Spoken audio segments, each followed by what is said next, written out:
Chip O'Neill Gavin. We are live, folks. Mickey Mantle baseball card. All right, That's ours. no more Mickey Mantle. You get a note from, about 15 minutes late. Yes, I got a note. Okay. I just saw it pop up in my email, but somebody else also told me. Oh. But we are going to start, because we have to end this one. Oh, we've got a whole hour. All right. Because at 2:30, we are joining House Ed via Zoom. And we're going to get a walkthrough of H454, as I think they were still finalizing it on the floor Friday when we left. Maybe a few minutes before we left, but we have it, hopefully staff had yesterday to figure out what is left in that bill, and they're gonna walk us through that. We do not, Vita. I had put on here yesterday because there was a request for an amendment to make sure that Forest Parks and Recreation was also included in who could get money from the fund or get a loan. That bill, it's really a technical kind of clarification. The bill is in approps, and Senator Chittenden is the reporter, so I had him report the request to approps and let them put it in. And it was just kind of a technical clarification that when we said parks, we also meant forestry and the forest park. So we are going to have to do that today. So we are going to go on. Oh, this is Tuesday, April 5th. This is Senate Finance, and we are going to do a section on school construction. I know Senator Gulick has been on, shared numerous two studies. I think we all know that our schools were all built about the same time, like our bridges after the 27 flood, which means they're all decaying at the same rate and need to be repaired at the same time or replaced. We also know that we are looking at some potential mergers. We are seeing some organic ones going on. I know I've got a couple of districts here, but they are facing I've got two schools, they're 3/4 full, but neither one of them can hold the other. And so, and I can't pass a bond because my property taxes are so high. I think we are going to have to deal with this as part of any transition. How are we going to help the schools do the kind of just physical work? I believe at one point I had a bill for $324 million on my desk for the immediate urgent health and safety needs in our schools. And I have no idea where we're going to raise $384 million. Big For the urgent needs. So we're going to start that discussion now, because I think it's going to have to be part of the discussion for the transformation to the new education plan, because schools are going to need to know what kind of financial responsibility they have and what we have, and before they make that transition. So I have Bob Donahue and Courtney couldn't be here, so I so you get me today, Jill Briggs Campbell, Deputy Secretary. Because I have Jill Remick. Oh, You're not Jill I Remick. love Jill either. Remick. Jill Remick's a good friend of mine. We steal each other's coffee a lot. Oh, yeah. Capitol grounds. Okay, so Jill is here and the floor is yours. I don't know how you want to Sure, I'll give a couple quick opening remarks and then I'll turn it over to Bob. And so for the record, Jill Briggs Campbell, Deputy Secretary, thanks for having us and to talk about this. Bob and I have been involved and with working with Martine on school construction for the past couple of years. So this is near and dear to our hearts. We're pleased to see that the conversation is ongoing and that recognition that, one of the need of our school facilities, we have the second oldest building stock in the nation.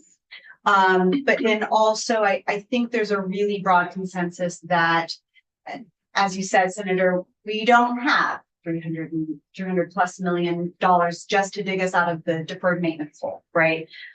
So there is this consensus that we need to use the money strategically and planfully. And so it really does dovetail in with the conversation around education transformation. And really, I think you signaled this really well, being able to give, when I'm talking to facilities managers, Bob, I'm sure you have the same thing when I'm talking to business managers, what they are asking for is to know where we're going, right? They can't plan if they don't know what the district boundaries are going to look like, right? They can't work on grade realignment to achieve class size scale and better learning opportunities, or to move towards consolidation if they don't know where we're going. And so there is kind of an order of operations, I think, that we need to keep in mind when we're talking about a potentially substantial investment in our school buildings and really laying it out. We need to do these processes around education transformation and school construction in parallel, but really interacting with each other all along the way. And so that's really something we can talk about more, but and I'll turn it over to Bob and you can kind of lay out how we got here and sort of what some of our thinking is as well. When we were on the working group with Senator Bullock this summer, we had some recommendations based on the existing system. And so we do also want to call out some considerations in the existing H454 that maybe need to be adjusted to current context. So we'll call those up as we move through as well. Great segue. So for the record, my name is Bob Donahue. I'm with the Agency of Education. I work with Jill in operations as a school facilities program manager. So I was brought on a couple of years ago to basically not oversee, but that's fully implement what was already rolling in place with the school facilities assessment work. So in 2021, Act 72 is what provided the funding for doing the facilities assessment statewide, because everybody was in recognition of the fact that with the school's construction aid suspended from 2007, one can only assume that there would be a lot of deficiencies in the schools. The facilities assessment work really quantified what the depth of the hole of school facility condition really is. So after the facility assessment was done, starting to take a look at the fiscal projections of what would be involved to kind of move forward, not only, as you mentioned, the immediate needs that are out there, but then what is the planned 20-year capital renewal investment year on year that the schools would face? And it ended up being, over the course of the 20 years, it was looking like $300 to $400 million conservatively to just do replacement in kind fixes to the school facilities portfolio.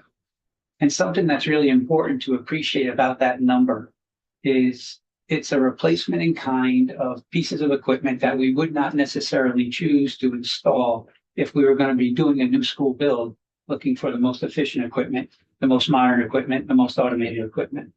So when we get these numbers, we just have to keep in mind that it doesn't capture all the costs that a school district or the state, in conjunction with school districts through construction aid, will anticipate to see. A number is going to be larger, and I would argue it's going to be significantly larger, because as Martine has had to hear multiple times, and Jill, when a school does a total new roofing project over a certain square footage, when you have insulation over the metal decking, the code requires you to bring it up to code compliance. And when you make a school roof more energy efficient, it holds more snow in the winter. And then that snow loading has to be anticipated and say, oh, what does that do to our roof trusses? Are they structurally strong enough to hold that additional load? So many times when you do a facilities assessment, you say, just estimate what a roof is. Well, that would be wonderful, but that's not how it works. It means now the engineers have to go through and say, new roof is awesome, but it's going to have a domino effect on what other things we have to consider.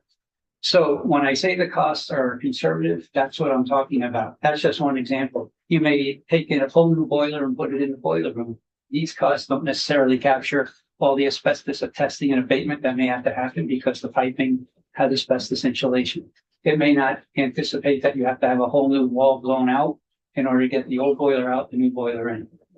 I could go through numerous examples of it, but that's basically what we're talking about. So the $300 to $400 million, that's low ball.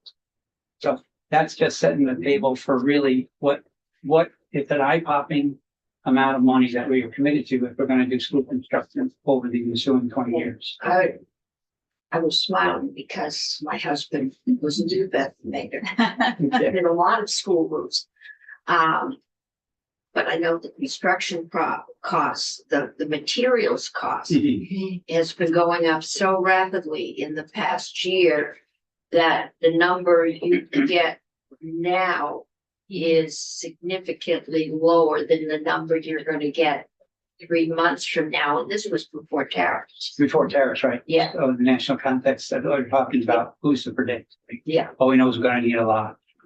Okay. Yeah. So through that whole process, we have a broad idea of the amount of work needed across the state. But when it comes to now looking at a district level, we don't really want to rely on a facilities assessment that was cursory in nature to generally inform the legislature what's the magnitude of the dollar value. We now want to take a look at what in the testimony, written testimony refers to as a facilities master planning process that school districts really should engage in when they're looking to the future. Is what does the school district, what is it going to look like going forward? So this whole process of a comprehensive educational facilities master plan, it's more than just looking at facilities.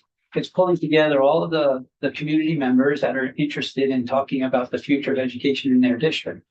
And you come together and say, what is the educational vision for our districts, programmatically, athletically?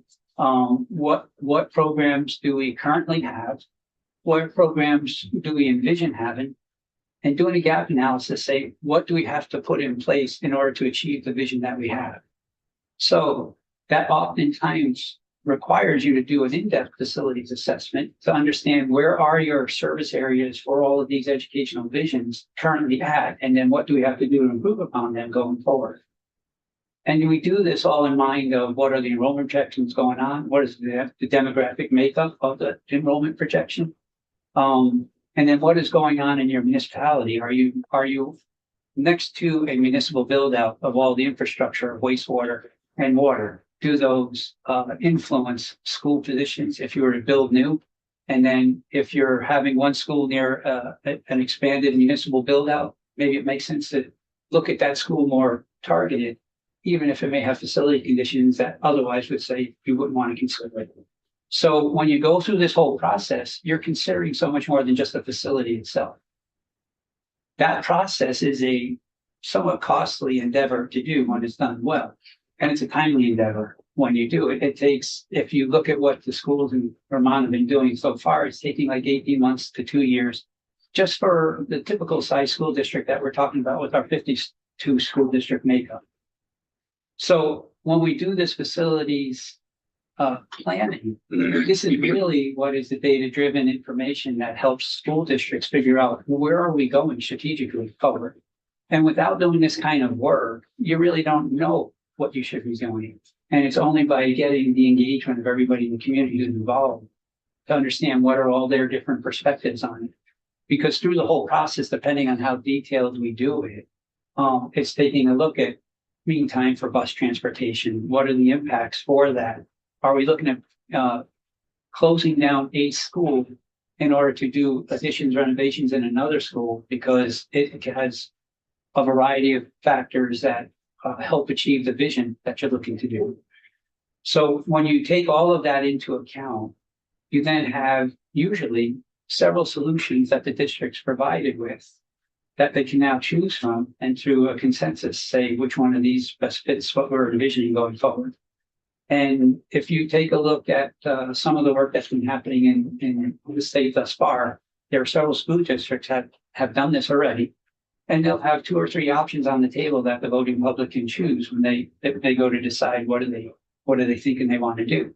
And almost always it requires some school that's underutilized with facilities conditions that are less than optimal, and shifting those students to another school where not necessarily the conditions are better, but it may have a bigger footprint. It may have a bigger flat open area field where construction would be a lot less expensive because they don't have to do rock clearing or tree clearing if it's a forested area.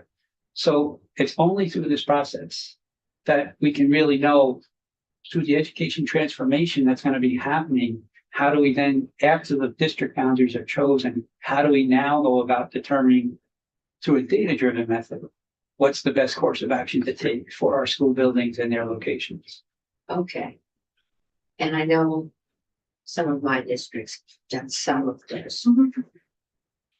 But then you get to public bonding and you can't get the money, which discourages anybody else from putting all that time and effort in. If in the end, you know it's going to cost money and you know you're not going to get the bond, at least especially in poor communities and in face of the rising education costs. So I guess what I'm trying to think through is, how does the state, how do we help the schools, to even be willing to start that process, and then have some assurance when they know what they need to do, how are we going to help them pay for it? Thank you for bringing that up, Chair Cummings, and Bob, thank you for, I think you kind of segued nicely into, you know, how does all of this fit in with the transformation plan? Because, you know, as Chair Cummings said, is it going to be, you know, school by school, district by district, or as we've looked at in the past, you know, we have the 2 committees that looked at a lot of things. But because we weren't in the throes of a transformation, we didn't go that far. So like, what is the next step with the work of S39 fitting into the larger transformation plan? So I'm looking forward to hearing if you have thoughts on that. I know it is part of the bill, but I guess really curious as to like what the next steps are to continue the work forward. Yeah, so, you know, I do think that when we did the work that resulted in S39, you know, we were doing it in one context, and it was the context of 52 SUs and 119 districts, right? And we were putting forth ideas to try to help overcome those exact boundaries that you were talking about, Senator Cummings. Like, how do we get districts to start to do facilities master planning so that they are better prepared if and when state dollars become available to help support school construction? So one of the things that we had talked about was a grant program to support facilities master planning grants, right? So we were looking at the on-ramp, and I don't think anybody was saying next year we're rolling out construction dollars, right? Nobody felt comfortable with that. There wasn't an opportunity to be planful and strategic. So last year in session, you all created the grant program. It just doesn't have any money in it. I was going to say, did we fund it? We did not. And I do think that, as I said, I think we need to move in parallel tracks so that as we're doing some of the ed transformation and we are sort of clear about what our goals are there, we are also setting up this on-ramp whereby school construction can happen in a planful manner. So I think there is some, I think that the idea of the facilities master planning is still a good one, and the grant program is still a good one. But I would sort of wave the caution flag of saying, why would we ask districts to do facilities master planning if they don't know what their district boundaries will look like future state? So throughout this session, I'll tell you, it's been a bit of a struggle for me because I want this work to move forward, and yet I'm like, I think we need a year, right? I think we just need a year to know where we're going and then really be diving into this. So there has been this question, it is in the bill. And, when asked by folks on the House side, what about school construction? What about school construction? I sort of kept saying, right now, we've done all the kind of pre-work around this. We know what a school construction program will look like. We know what the staffing needs to be. We know what the, kind of the elements and priorities will be, et cetera, et cetera. But we need to know where we're going first. And that's what the work that needs to happen first. So I do think there's an order of operations here. I don't think we set it aside. It's just, when do we start to move forward on this is my question. I don't think you start planning to build or build, Yes. but I think we need to plan for what kind of support, financial and technical, Yes. are we going to give the schools? Because for us to make them, and it will be a difficult and painful make, them go into larger districts. And then we don't save any money because we can't consolidate anything other than the superintendent's office. Because we are going, if we're going, I mean, I've got grades with 4 kids, okay, not classes, grades. Mhm. I got a high school with 24. Mhm.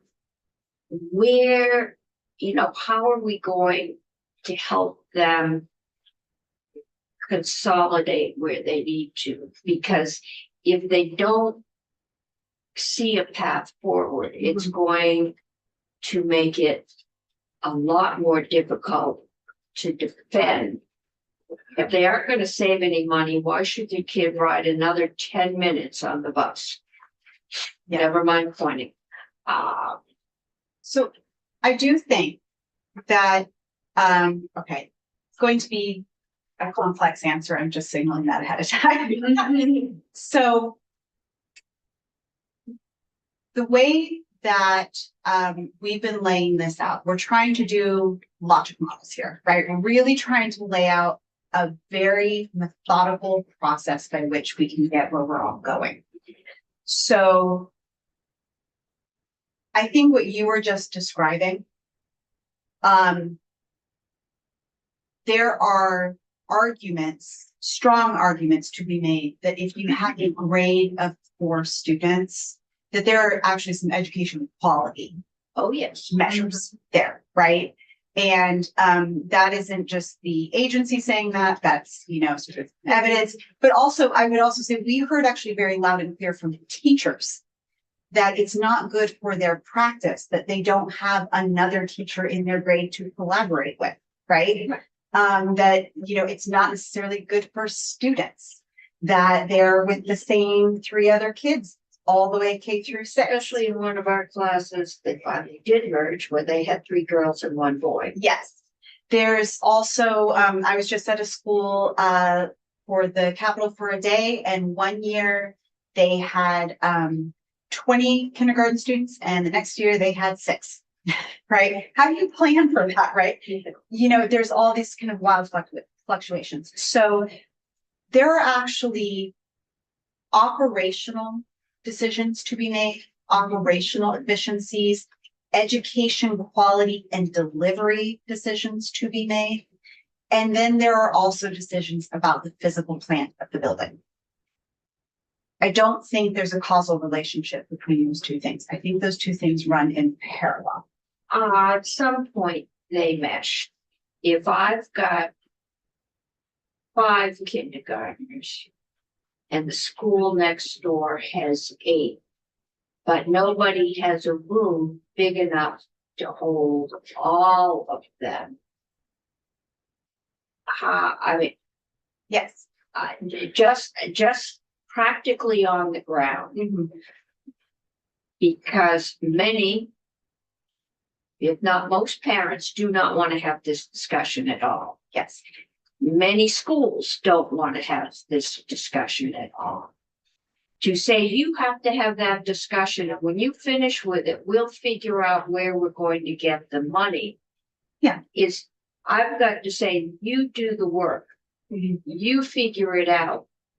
And we have this plan, this is what we're going to give you. The process may run parallel, but the end product Yeah, and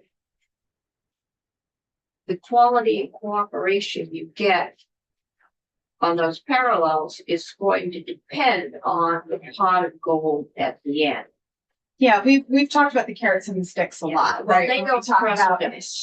Yeah, With good reason. yeah, I take your point, and I think, what I was sort of trying to pull apart there is we don't want to conflate the two, right? There isn't a cause and effect, and like, you cannot do one without the other. But I agree, there is incentives and then there's requirements and standards that can all be brought to bear. So the other piece that I would say is, in terms of your question around how are we going to provide assistance and support for these conversations, I actually think we've done a lot of that work in the planning. Senator, is it okay if I? Here, go ahead. Okay. I'm the chair, so. Okay, Yeah. so, the first is the support for the facilities master planning grant would be a good place to start. The second is, Budget. I don't know if the funding was it wasn't in the governor's budget. In the governor's Okay. budget request, yeah. And I will signal that was because of this idea of a hold until next year, right? Until we knew where we were going, because again, who would we grant to? And what would they be planning for? So if you gave me an appropriation right now, and I gave money to Two Rivers to do facilities master planning, that's not helpful. They need to be having the conversation with Springfield and Wyndham Northeast and White River. Yeah. And that's where the conversation needs to happen. So that was part of that conversation, is who would we grant to do what? I would also say that in the governor's budget request was the creation of a position, which is I gave it a long name. It was a descriptive title, something like District Facilities Integration Specialist, something like that. That is a 2 or 4 million. Part of the 4 million, and then, but it was permanent positions. So we had 5 permanent positions created. I don't think we've had a chance to actually provide that testimony here. So 5 permanent positions created of business integration specialist, data integration specialist, facilities integration, curriculum, and learning and teaching. So 5 permanent positions that would be available in the agency, led by a team leader to support districts in this kind of consolidation and moving to scale over years. That facilities integration specialist, in addition to Bob's work that he already does to support districts, and in addition to the facilities assessment, which they have access to. This is what I welcome you all to. We have a lovely dashboard where you can go and look at the condition of the facilities and their enrollment and all of that. That's a permanent resource, right? So being able to bring together AOE staff positions to be working with districts in addition to some planning grants would go a long way to help them be best positioned when state dollars make it. Have we gotten that information integrated into the state GIS system? It's, To an extent, yeah, there were requests for enrollment numbers to be on those maps, and then the facility condition index. The thing with the facility condition index, I think everyone has to be wary of. It's a grade at one time. It's a snapshot. Yeah. Every year that we don't invest in the schools, the condition index continues to decline, right? And we're talking large numbers of investment dollars, right? Mhm. So putting it on the map, we just have to be cognizant of it looks good today. Next year it may not look so It may not. favorable, right? And so to make the decision based on that snapshot.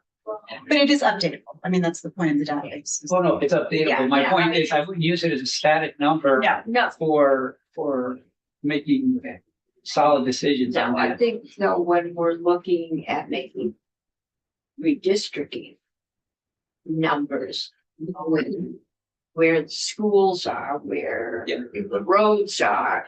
If that school is one of the ones that has, I don't think it's septic, it's swamp water that's leaking into the basement.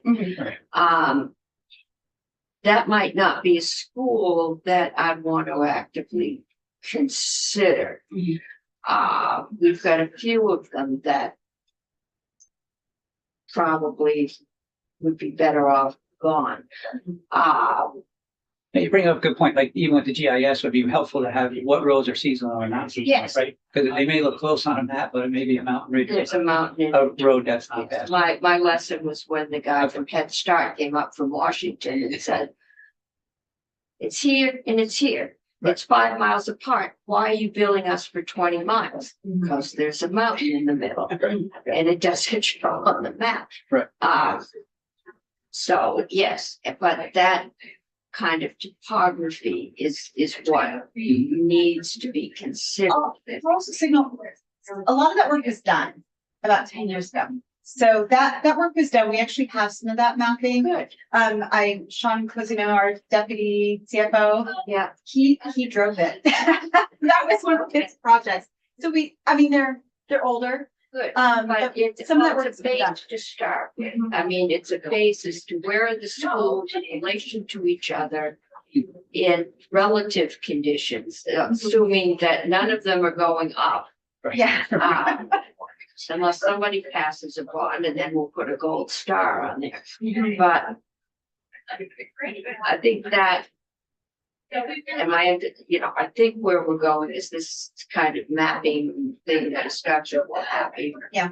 Off season, but to know that that's there will make it definitely easier to get started in that foundational work. And I think also that clarity around those priorities. Yeah. And we did have, sorry, Senator, we did have broad consensus around this idea of regional high schools that are creating more opportunities for students, some more centralized middle schools that are genuinely middle schools, right? That like 6 to 8, and then more local elementary schools. I think there is generally some pretty broad consensus around that. There was throughout the construction working group. I've heard it throughout ed transformation. I think we actually probably have mostly agreement around that as a shared goal. In general. In general, yes. Thank you, Madam Chair. I want to just ask Senator Hewlett, you wanted me to share the story about Ripton and Salisbury? Yeah. Okay. And then I have a question, and then I want to push back on what you just said a little bit, because one of the things that's concerning to me about where we place high schools. As you know, I'm from Middlebury, and Middlebury High School is in the town of Middlebury, and high school students are able to walk to places after school. They can walk to jobs, they can walk to the sports fields, they can walk to the library. Middle schoolers can too. Everybody can walk to things out after school. They can go to their music lessons, their sports, they can do the clubs, all the things, the teen center. And my concern about having regional high schools that we just build out in a cornfield is that we are segregating our teenagers out into the middle of nowhere, and they are not connected to our communities. So I think we have to be really careful about where we place high schools so that teenagers are connected to their communities physically, like they can go to places after school. Sure. My kids walked to their jobs, they're all the things. And I know in other states, they put regional high schools out in the middle of nowhere, and they're just like, where is the high school? Yeah. And what can the kids do? And then it requires all the kids to drive or their parents to drive, which is really problematic. So regional high schools, maybe, but we need to place them. We have to place them within our communities. Yeah, we've always contemplated actually as best as possible leveraging existing high schools, Yeah, because building new high schools is really expensive. very expensive. But I also just want to mention, there's this conversations, I think making these assumptions that some of this work is already being done. And you did mention a couple times that things have been done. And I know that you know this, Bob, but like school districts, ACSD has had a facilities master plan for a number of years, and other school districts have too. This is not something new. This is not something that nobody's ever thought of before. A lot of school districts have been doing this work for a very long time.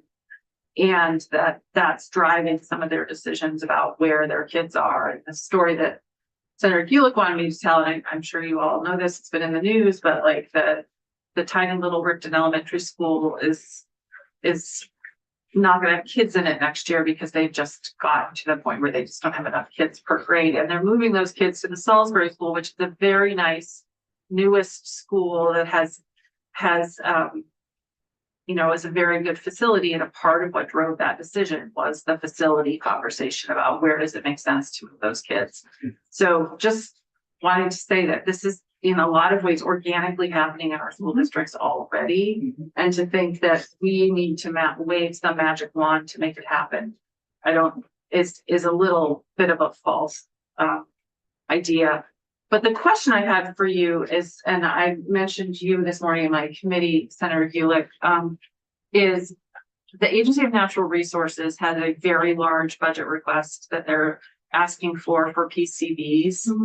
For school building remediation. And this morning I was like, I think this needs to wait until we're doing this larger conversation about school buildings. We may end up remediating PCBs in a building that we're gonna just not have kids in 5 years. So I'm wondering what your agency's stance is on that, because it seems like it's a lot of money. Yep. And then another pot of a lot of money. So where are you at with that right now? Yeah, so I can speak to the request. The Agency of Education is in support of that request for a very specific reason. It's directed towards schools that have a known PCB impact that has operational impacts on their school right now. So the Agency of Education's interest in this is that we have schools where the PCB levels are either currently above, in certain areas of the school, currently above the immediate action level, or depending on the season, they pop up above it. Like that often happens when they do quarterly monitoring and the temperature goes up. So what that means from a purely educational standpoint, which is where the agency is coming in, is that we have schools that are operating programs in alternate applications. We have schools that are not using those specific spaces. And so our kind of opinion in this space is that the detection of PCBs in these schools has immediate operational impacts that are impacting educational quality. And we do think that the budget request is intended entirely to work on doing remediation, to just bring it down to the school action levels. Those spaces could be used. It's very limited in targeted use. Okay, it's a ton of money in this budget context. Yeah. Yes, I don't disagree. Yeah, I wanna And hear what like, I Senator think just in Gulick good has to conscience, we have to sort of make those schools. But yeah, Senator Cummings has already heard me on my soapbox in health and welfare, because I actually was very vociferously in support of that budget item, only because, first of all, we shouldn't be in this place. We should never, as a legislature, have demanded the PCB testing program in a time when we were contemplating building or renovating schools. It was a bizarre way of handling the situation. I was advocating for a holistic approach as we do this bigger work, and not, these little grabbing at various schools. And because at the end of the day, it hurts learning and it hurts kids. And I get very emotional about it because we lost kids in my district when we had to close our school down for PCBs, and they never came back. So the fact that the legislature mandated this work and then didn't fund it, to me, is awful. So if we're going to mandate something in this building, we better fund it. And this is case in point. It is a lot of money. We did it. Oh, I know. And that's why I said to my chair this morning, I said, you should talk to everyone review it. I wasn't sure what the situation was, and I even said it was in fact, the Senate. The Senate's bad decision making on this issue that put us into this situation. Yep. But I wasn't sure where we were at, so I was like, I want to find out before we say anything. And I said, please let's talk to Senator Q-Lane. And just echo what Jill just said, we're trying to make the spaces that are currently in the crosshairs manageable and workable for our schools, so kids can go in and learn. And future state, as we're looking at school construction and facilities, it's like that thoughtful approach. PCBs are one of many environmental contaminants, and being able to have a holistic look at those contaminants, and then understanding how we invest in our buildings. And I mean, we want all kids to be in safe and healthy buildings. And the other thing I would put in as a plug in thinking about school construction and ed transformation is, I think we also have, right now the hole is really big, right? The deferred maintenance hole feels gigantic. And so I think there's an argument to be made of, we've got to just start plugging the hole. Let's start doing repairs right away. I think we also have an opportunity to pause for a second and think about what we want the future, because investments in these buildings are 50-year investments. So what do we want the future of education to look like, and how do we have facilities to support the delivery of that, right? And we've done a lot of work around this, and I think we have a good sense of that. So we have an opportunity as well here to be thinking about education in the future. What do we need to be preparing our kids for, and how does the facility serve that? I completely agree with you. Thank you for saying that, Jill. And I think you need to bring it back to dollars and cents. Yeah. Because a lot of my colleagues will say to me, no, this is about property taxes. This is about money. Nothing else that matters right now. Yeah. So what does not doing anything mean financially for our future? What does it mean in dollars and cents when we do nothing today? Bob's done the modeling on that. Yeah, right. I mean, this is about dollars and cents. Yeah. Yeah, I mean, we'll just take, if it's 300 million conservatively a year that we have to be spending, look at the snowball effect. If we say we just can't do it, either the town or the state. Now it's 600 million next year, then it's 900 million. So within 5 years, you're over $1 billion, right? So I hear everything that we're saying here, and I agree that school construction can't start today because we don't know what we're doing, but we can start planting seed money into some sort of fund, and every year appropriate something or do something. And it's never going to reach the magnitude of need, but we have to do something. So even though school construction the first dollars may not be awarded till 5 years from now, well, maybe we should be thinking about how are we going to do whatever we can do in the state to help generate a revenue source that's sustainable, not take it away next year because it's a hard year, because it will just be back to what caused the whole facilities assessment work to start in the beginning, which is we stopped school construction, and no surprise, the building started to deteriorate. And to do another facilities assessment in 5 years just to tell us what we already know, the buildings have gotten worse because we haven't invested.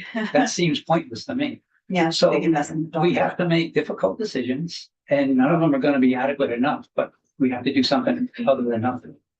If your roof keeps leaking, eventually your sidewalls start to rot. Yeah. You get mold. Yeah, deferred maintenance It's on your gym becomes floor and emergency very garage. expensive. And as we talked in the construction working groups, we can either strategically consolidate if that's what makes sense, or we will consolidate because buildings will no longer be usable. Because the fire marshal will declare them uninhabitable, because the sprinkler system fails, the fire alarm system fails. And in several of these schools where fire alarm systems, one circuit board away from it being a non-fire protected building, so these are serious. They have to get PCBs to not do something meant that some children were sitting in an unhealthy environment. And it's expensive to clean them up, but all you need is one child to get sick and one lawsuit. Mm. And it gets really expensive. I suppose we could claim invincible ignorance, but if we knew it was possible and we didn't test, there gets to be a liability issue. I'm gonna go to Senator Brock and then back to Senator. Just a question, in terms of the type of planning that you think should be done, should essentially every plan involving potential major renovation also take into account the possibility of consolidating nearby schools that have similar problems, so that even though there's a transportation cost, it's a heck of a lot cheaper for a long period of time than building two schools like we did Burlington. Right. I think that's exactly what the facilities master plan process illuminates, because they do that type of thinking. Or they just look at all the different options that are available. And then ultimately, cost is such a primary driver in all of it, but there may be other side benefits that come from doing that kind of decision. But yeah, I think everything's fair game when you're brainstorming a solution. Well, the other question is, in terms of brainstorming solution, everybody wants to have schools that look like so-and-so and have this and that. Right. But does every school you build have to cost what Burlington did? Or should you do something that serves your purpose that is more economically done? And should that be part of the process of examining what to do? I think I would always go from the process perspective. What is the cash I have to work with and design to the level of the cash I have? But the school construction program actually takes that into account in terms of the review process. Bob, if you want to talk briefly about the maximum square footage sort of analysis, because that's always been part of the state construction aid program. Yeah. So and this all has to be, Guardrails. this all has to be redone if we ever get a state construction aid program reinstated, right? The idea is that we would come up with a whole new set of minimum square footage requirements for schools, right? Some states around us have increased the base square footage per classroom for schools. And it's just to deal with the new and evolving, say, 21st century learning, where there's different learning modalities, different teaching because of the differential learning that different students have, right? And that's all cool. So Why haven't test scores improved then since we built a new school? But that's I'm not an educator and I won't answer that. The number But, one indicator, To be because honest, the number one indicator of student outcomes is high quality teachers. Yeah. That's the answer. And so I also, like, as we're talking about buildings, right? And we do need to talk about buildings. But first and foremost, we need to talk about investing in the delivery of education and making sure that every student has a high quality teacher, because that's actually the number one determination of whether or not that's. I think my understanding is of what we're doing with this entire review, the education is doing just that. That's right. Uh, Driving the Although resources. we're talking today, of course, about the school, Yeah. and which is an integral part of it. So to continue on, You to asked answer your rhetorical question, question. to answer your question though, more specifically. So then part of that is we established a minimum that we think educationally is the right square footage for a classroom. But then we capped the maximum that the project can be built to cap the liability for the state from a cost perspective. Because we could drain all of the construction aid fund to one school district if they built the Taj Mahal. Mhm. So we limit how much you can build from a total gross square footage. Who decides that? That's part of the construction specs that the new construction division would then, look to. But that's, Determine. again, just a question that people are asking is, you're gonna build a new school that's gonna service a particular geographical area. Who decides the specs of it? Do the people in the area have a decision, or is this a centralized decision that's made by a group, or is this a combination? Yeah. Do you envision how this Yeah. should work? I think the school districts determine through community engagement and through that visioning process, what do they want their school to look like? It may be 150,000 square foot school. Now, when they propose for a pre-application with the state, we may say, well, based upon your student enrollment, we're going to cap that square footage at 85,000 square feet. They can build what they want if they can raise the bond monies to do it. Mhm. So I think the answer is they ultimately determine But the state would say, but this is how. this is how much The we. state would place a limit We on would it, is really what fund. I'm asking you, is there? Yeah, and You're the that's control exactly factor. how the previous program operated as well. So we have some precedent for that. There's always guardrails for the state in terms of what it considers to be sort of the, essential. yeah, There's also an advisory committee. and there is. they're, you know, yeah. What sometimes drives the difference, I mean, the number of classrooms and, the cafeteria, it is sports facilities. And I've often thought Montpelier has a pool courtesy of WPP. That has a skating rink courtesy of another federal program that is no longer. And so newer school districts now, we have an endowed aqua center down in Hartford. We have, privately funded ice rink in Waterbury. But if we ever thought of centralizing or regionalizing that so that you would, rather than have it be the municipality or the school, you would have a facility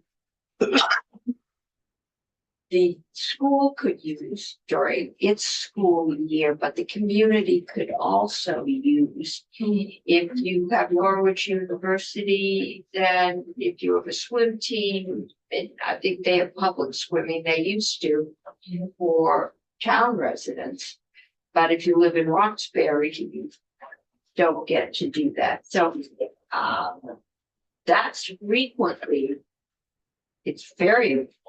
I know we had a bus that went to Rice so kids could play hockey. And that, I think, is something we might, God forbid the Solons of Montpelier not be the Solons of Montpelier, but we haven't been able to field the football team in 30 years. I would have them make my Solon a Raider if they had more access. If they had, and art is the same. Montpelier High School and It's U32 is the Raiders. My daughter, I think, has a little Big rabbit watery. tattooed somewhere. It's something water, isn't like Neptune. I should know this. It's legislative. It's Yeah. it's a legislative. It's Yeah. big. Agreed. For Google. I learned something new today. Oh, my God. Somewhere my kid is like. Does that make it "Mom." Yeah, like, do you know what they like? And I'm saying, like you. And this was 20 years ago. My kids would be excited. to get Yeah. to. They're. Yeah, they want we've to got get a on great that. digital subject. They are the same. They're all kids. I think what you're also pointing to though is again, like, let's look future state. The agency I'm sort of hyped on this because we actually just did an all staff today where we collectively thought about what might education look like in 24th in Vermont, right? And one of the things that we talked about was the idea of the school being part of the community.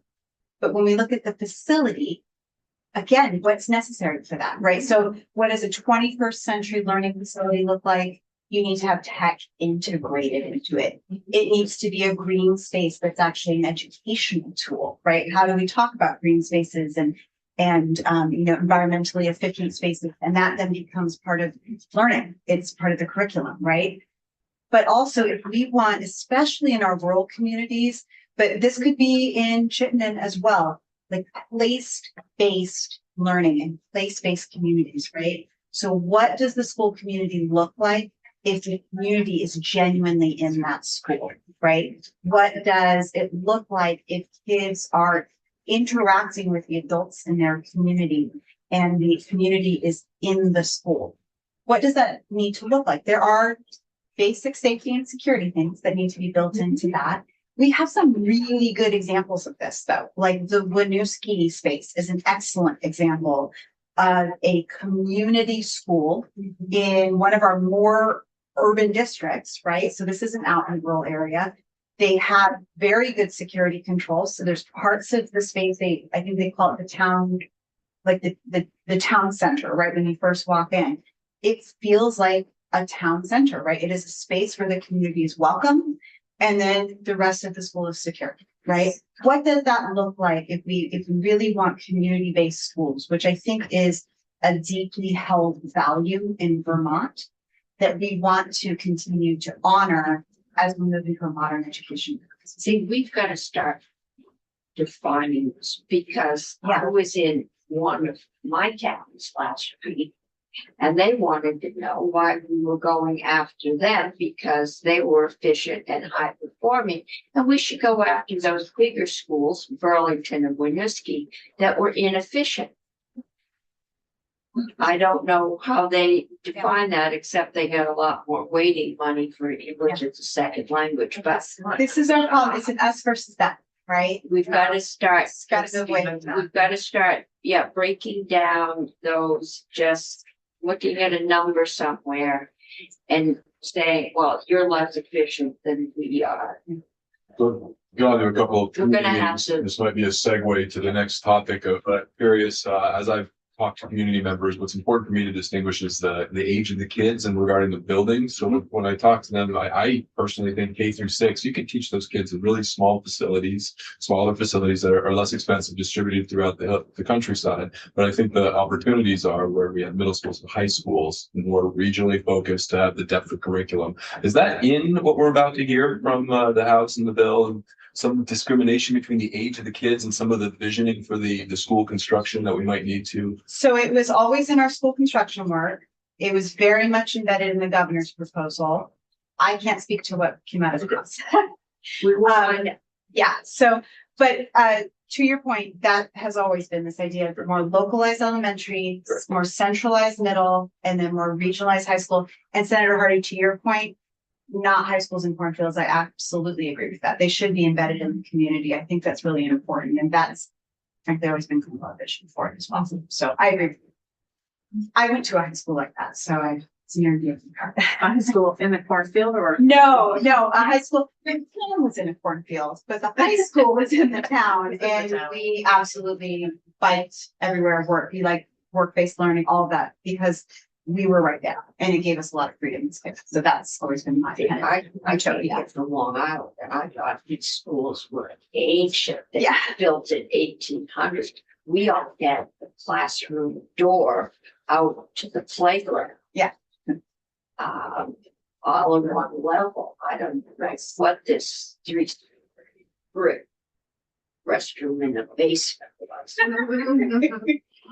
Okay. I think there's more to be said around this as the larger conversation moves forward, right? And it has to go together. And I think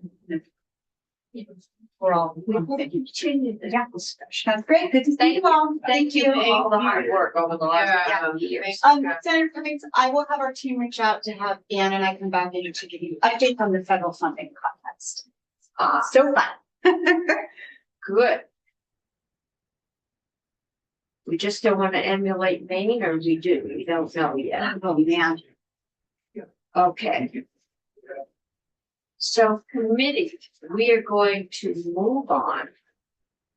And we need to we're about 2 minutes, minute and a half early. The Senate Ed is not ready yet. Senate Ed is not ready yet. They will be joining us.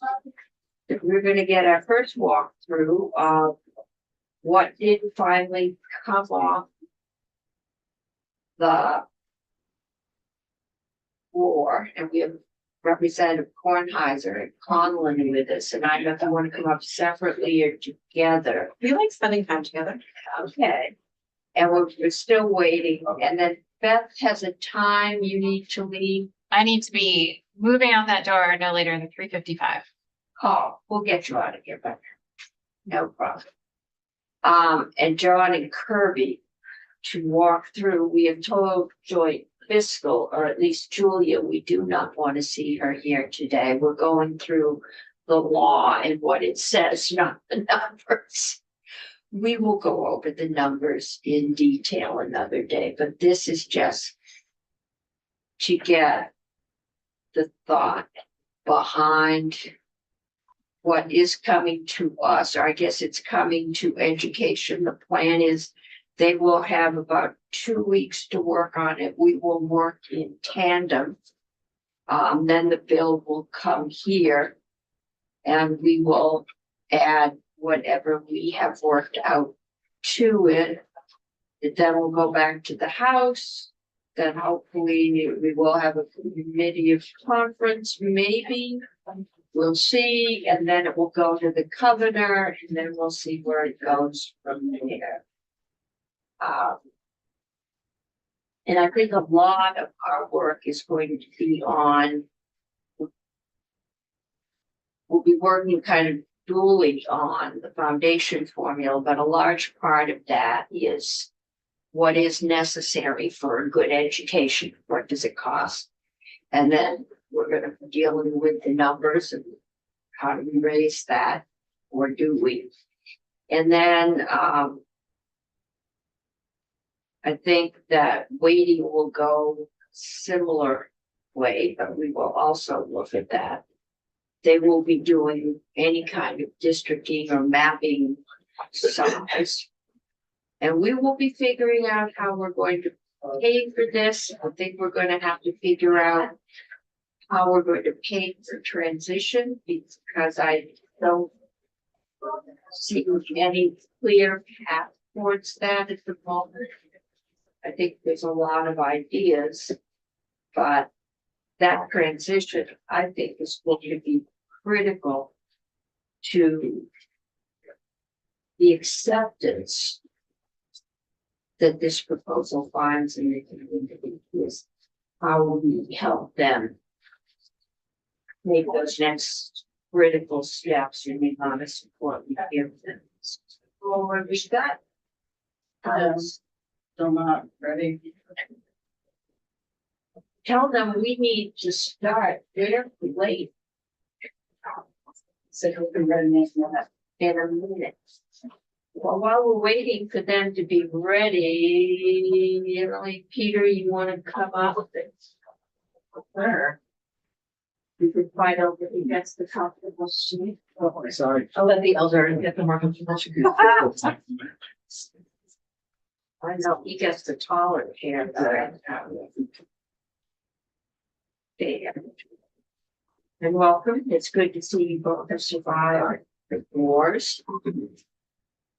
Looking forward to watching you survive. I have a feeling.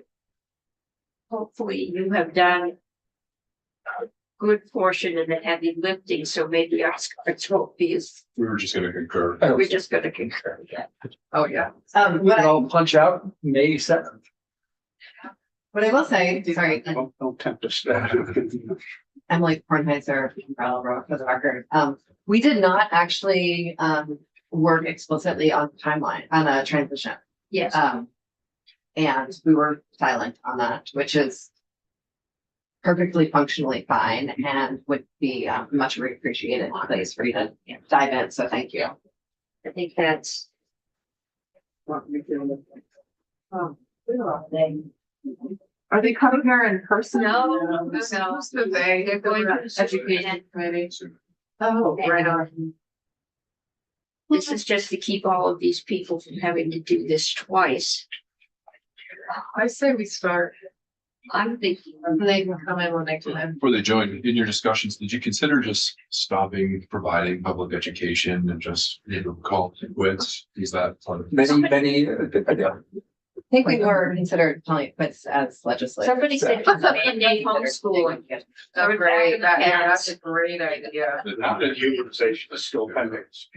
I'm like, Yeah, well, dark humors with how you're gonna get through a lot of this. I consider it interesting. It could be a lot worse. Okay.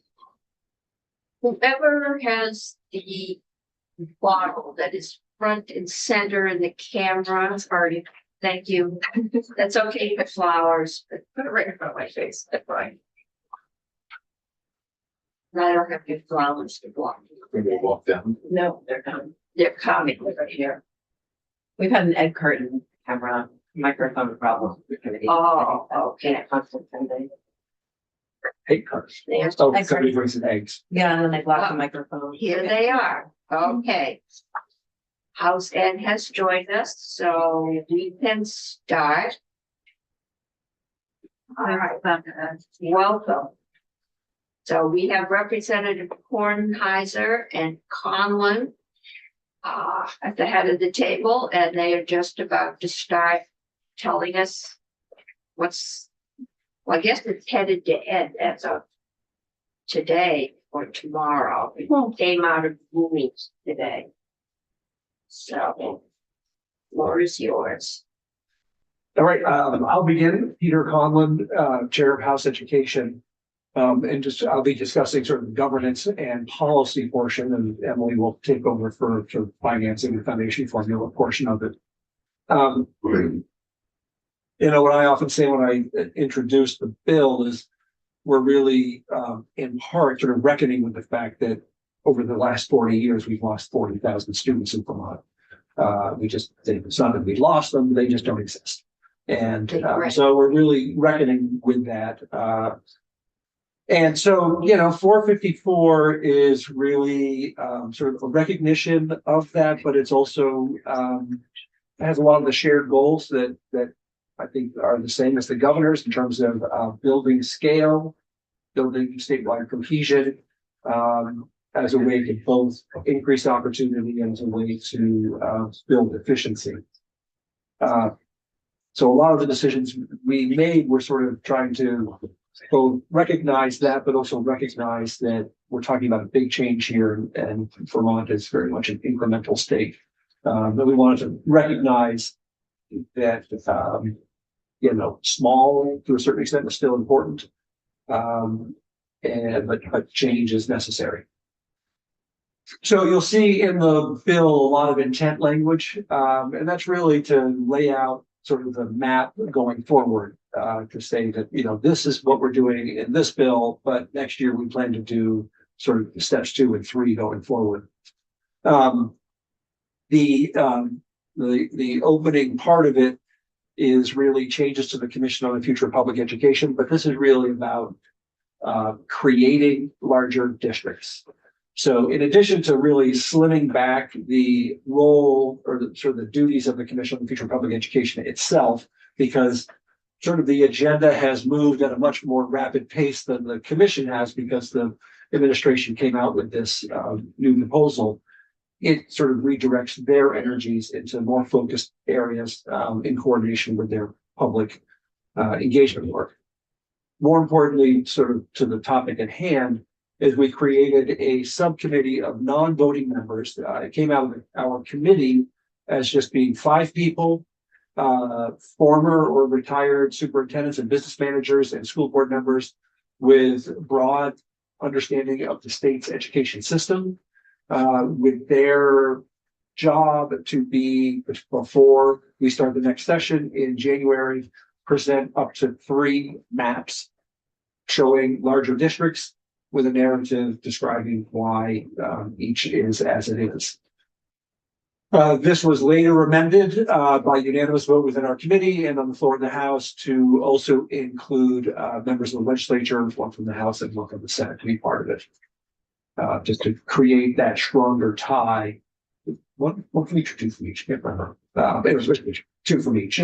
Yeah, just to create that stronger tie between the work of these folks and the work that the legislature will be doing in 2026. This subcommittee of the commission, a subcommittee by definition needs to have committee members on it, so we made it non-voting so that it could be just the folks that we identified. They have the sole ability to present the options to the legislature, so it wouldn't need to be signed off on by the full commission. So, you know, they come up with up to 3 options to be brought to the legislature, but it's really going to be the legislature's job to then finalize and approve the districts. Sort of go through here. Well, then we move on to sort of scale. So that really is where we talk about scale at a district level, creating larger districts with a minimum of approximately 4,000 students each. The research seems to support 4,000 as an optimal efficient number. As you start to get much, much larger, you can move into inefficiencies where you have to have a lot more middle management. Moving to the class size level, we included class size minimums, which are spelled out in it. You'll see it runs between 12 at kindergarten and 18 at the higher grades, with various exceptions built in for things like pull-out programming, CTE classes, special AE classes, that sort of thing to reflect that. And with an effective date that would be starting to be included in the what do we call it? Educational quality standards, so that it would be part of the educational quality standard. So if you don't meet class size minimum average over 2 years, the process that kicks in for anybody who's not meeting education quality standards kicks in, which is still a process that includes the secretary helping you out to how you could possibly meet them better. And then, sort of all else fails, you can also go to the State Board of Education for a waiver. This applies to both public schools and independent schools approved to receive public tuition. And there are parallel sort of accountability measures with the State Board and parallel waiver allowances through the State Board. We see class size minimums as really one of the sort of easiest to implement, but also one of the most effective tools we have to build scale. And it is, not only a more efficient way to deliver education, but research really supports that at a certain point, when classrooms get too small, you lose that really vital interaction of kids interacting together, interacting with the teacher, and it turns into a day that the teacher has to fill by speaking the entire time. So the class size minimums we came up with are supported by research, and I would say are also sort of indicative of Vermont simply preferring things to be a little bit smaller.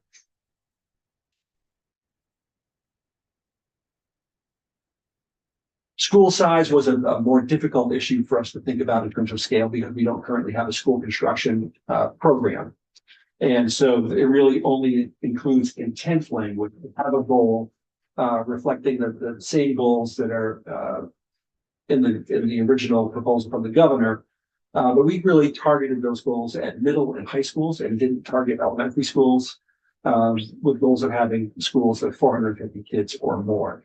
But again, it's really intent language because we have not set up a system that allows for school construction or to build schools of that size. There's so then speaking of that, we move right into, we have a whole section, basically school construction bill that we included with this. The bill that's in there, I'm not going to go into too much detail. Senator Beach was on the committee that came up with the language as well. The school construction bill was the result of 2 task force and 2 legislative sessions. And it really created a program unfunded to date, but that would set up a system where you have points awarded based on meeting various goals of the state, such as merging schools, meeting some of the class size and school size minimums that we talk about. But again, probably I won't go into detail about it because Senator Beach was part of this. He could probably talk better about it with the committees. I was also present. Oh, I'm sorry, Martine, you were as well. Yes. We just had a presentation before you, so. Yeah. Getting up to speed. That's right. Sort of working off the governor's proposal, we also recognize that part of what we need to do in the state is try to keep as much of our public tuition dollars and public taxpayer dollars within the state and sort of within the system that has traditionally provided education for students in Vermont. So as was proposed in the governor's, we said that schools that would be independent schools that would be receiving public dollars as of July 1st, 2025, would need to have 51% of its students enrolled as publicly funded tuition students. This is really to recognize that there are independent schools in Vermont that have traditionally provided education in areas where there are no public schools to provide that education. We can think of the 4 historic academies as perfect examples of that, and this would preserve them as schools continue to receive public tuition. I guess I would say in the current state, because this whole thing is going from a current state into a future state, which is much of it has yet to be defined. So that's sort of the big change you see there. It would allow sort of legacy students who are in a program already to continue that program. It keeps the dollars going forward within the state, with the exception of a public school in another state, because we know that there are parts of Vermont where students rely on public schools just over the border, whether it be New Hampshire or Massachusetts. Then we sort of talk about statewide cohesion. So the bill calls for things such as statewide graduation requirements, a statewide school calendar, moving towards uniform statewide data systems for both finances and school data, and really puts a lot of that work within the AOE to come up with a calendar, to come up with a plan for creating statewide data systems, and coming up with graduation requirements between them and the State Board of Education. Let's see here, continuing on. I guess the final part of our portion of the bill really speaks to sort of oversight with the State Board of Education. One of the main roles of the State Board is to do rulemaking. Rulemaking is really a role of the legislature that we often delegate to agencies or to boards, and in this case to the State Board of Education. And yet we have no real representation on it. So kind of finally, you'll see in the policy section of the bill that of the 10 appointees, to make 2 of them appointees of the legislature, one by the House and one by the Committee on Committees of the Senate, starting with the first vacancies that turn up. The governor will continue to have the ability to remove anybody from the board, but that 2 of the 10 would be appointed by the legislature in order to kind of keep that link a little stronger. That about wraps up our portion of it. I will say that when it came to the parts that the House Ways and Means did, which does include some significant policy areas, especially in terms of special ed review, we supported that work as well, and appreciated the sort of contributions they made. But I think that as you look through it, there's this document, which is the timeline. It's a very important document to sort of see how everything falls together on an orderly basis. I'll either take a question or turn it over to Representative Morgenthaler. Did we get that? I don't think we do yet. Any of these 3 lovely people can. We will email get, Mr. yes, we will get everything. Yes. Does your section of the bill include any changes to the collective bargaining for health care? No. No, okay. No, and one reason is because they extended their negotiations for 2 years. They sort of kept things status quo, with the hope that they were going to work really collaboratively to try to address the issue. It's the progress to which I can't speak to, but Address the issue with requested law changes or address the issue? how to gain control of healthcare costs through the statewide bargaining unit. And then Jim. Yes.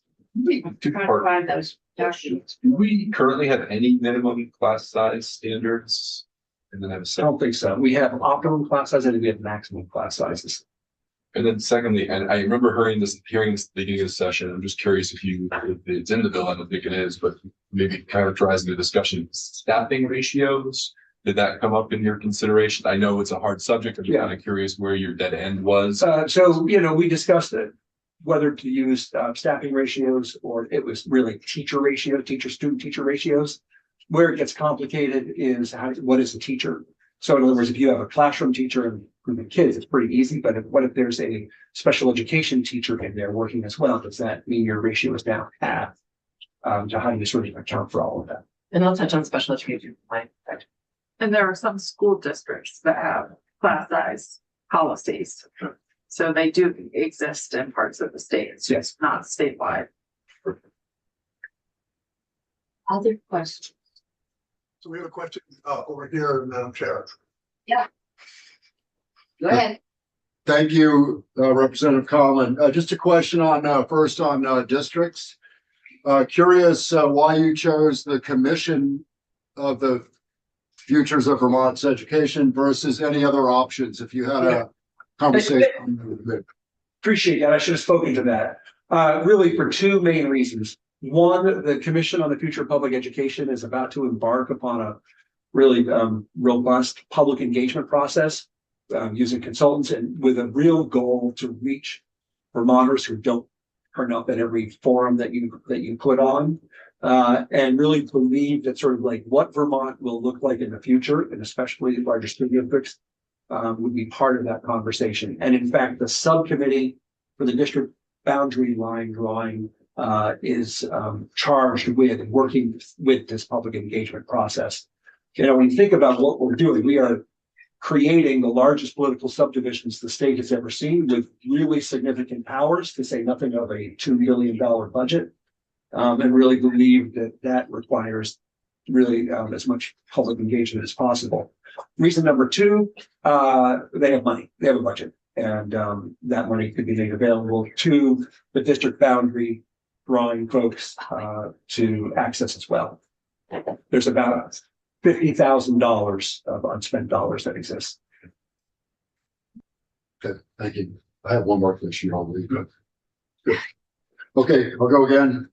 So did your bill, and I apologize, I haven't dug into it sufficiently, but is there a mechanism for contracting schools that don't meet the size parameters? We do not get into school size. You know, we didn't really address school size minimums because we don't have a school construction program. Class size minimums, there's no process if that were to lead to a school closure. I think in many cases the hope is that you can meet those class size minimums by potentially joining with a neighboring school and making one school a certain number of grades and the other school. We didn't want to take any of these options off the table. So at this point, whether a school continues or doesn't continue is really something that would probably rest with the new district board. Let's see if we've got any more questions from the education committee. One more if I could. In your discussions of the timeline for the transformation process, did the committee have a conversation about where school construction should fit into the overall timeline for transformation? No, I think everybody would agree it should begin yesterday. So we will be very excited to see the governor's budget proposal for next year and the importance he puts on re-energizing this program. Thank you. Thank you. Any other questions from Senator? No, we're good. Thank you. Okay, Senator Gould. Yes, thank you, Madam Chair. Question about class sizes. When we did our construction work, we talked a lot about small by design versus small by necessity. If you find that there are some schools out there that are small by necessity and just simply cannot meet the class size minimums, what happens? I mean, now that it's in statute, does the school get sued? Is there a litigation situation at hand? Yeah, there's a process where if a school is geographically isolated, for example, and really can't draw any more kids in from anywhere, but also can't go anywhere, all of this, the state board is empowered to sort of say, you know, something, you just can't do it, and there's no way you can do it without really hurting the education of the kids in your school. Questions? Thank you. Representative Kornheiser. So Representative Cullen started his remarks sharing that a big part of the reason that we're here today is because of a significant change in our demographics over the last many years. And I would say from the perspective of Ways and Means and perhaps Senate Finance, not to speak for you all, we're here today because 30 years ago we had a court decision, the Brigham decision, right? That established clearly that the level of education opportunity and access and equity in our state was unconstitutional at that. And at this time, in this moment in 2025, we are reaching very similar levels of educational inequity, resource inequity, and tax inequity from district to district throughout the state. And our primary goal in working on our portions, the tax policy portions of the bill, was to get our hands around those sort of three levels of inequity. And so we did that with a few larger buckets of work, and then there are some smaller details that I want to just flag before I go. So one was about strengthening the tax base and creating more equity in the tax base. And in doing that, we continued our work on creating consistency and equity in our grand lists and our appraisal processes. I don't know if you all remember, but we passed a bill last year, 2 years ago. Thank you so much. 2 years ago. And the tax department in the interim time has done a tremendous amount of work to work with international consultants and really understand what can we do to bring our reappraisal work into this decade, this century, and to be working with levels of statistical analysis that are meaningful and large enough to be creating areas of reappraisal that we can bring in the skilled staff that we need because they're just large enough contracts, and to make sure that we have enough consistency in those reappraisals and those grand lists so that we can really be comparing apples to apples to ensure that from one town to another, given that we have a statewide grand list and a statewide education fund, we need to know that what something means in Pownell means the same thing in St. Johnsbury. And so that was a lot of the work that we did that was moving fairly slowly to a regionalized reappraisal system with the tax department. And I'm sure they'll come in and give you a lot about that. That was sort of step one on really strengthening the tax base. The second thing we did to strengthen the tax base and really our ability to levy taxes within the tax base was to set up a system of property classification. I'm sure all of you have received significant feedback from constituents about this grand confusion about what is homestead and what is non-homestead, and why is my non-homestead rate higher than my homestead rate? Why is my homestead rate higher than my non-homestead rate? A lot of confusion about what non-homestead even means.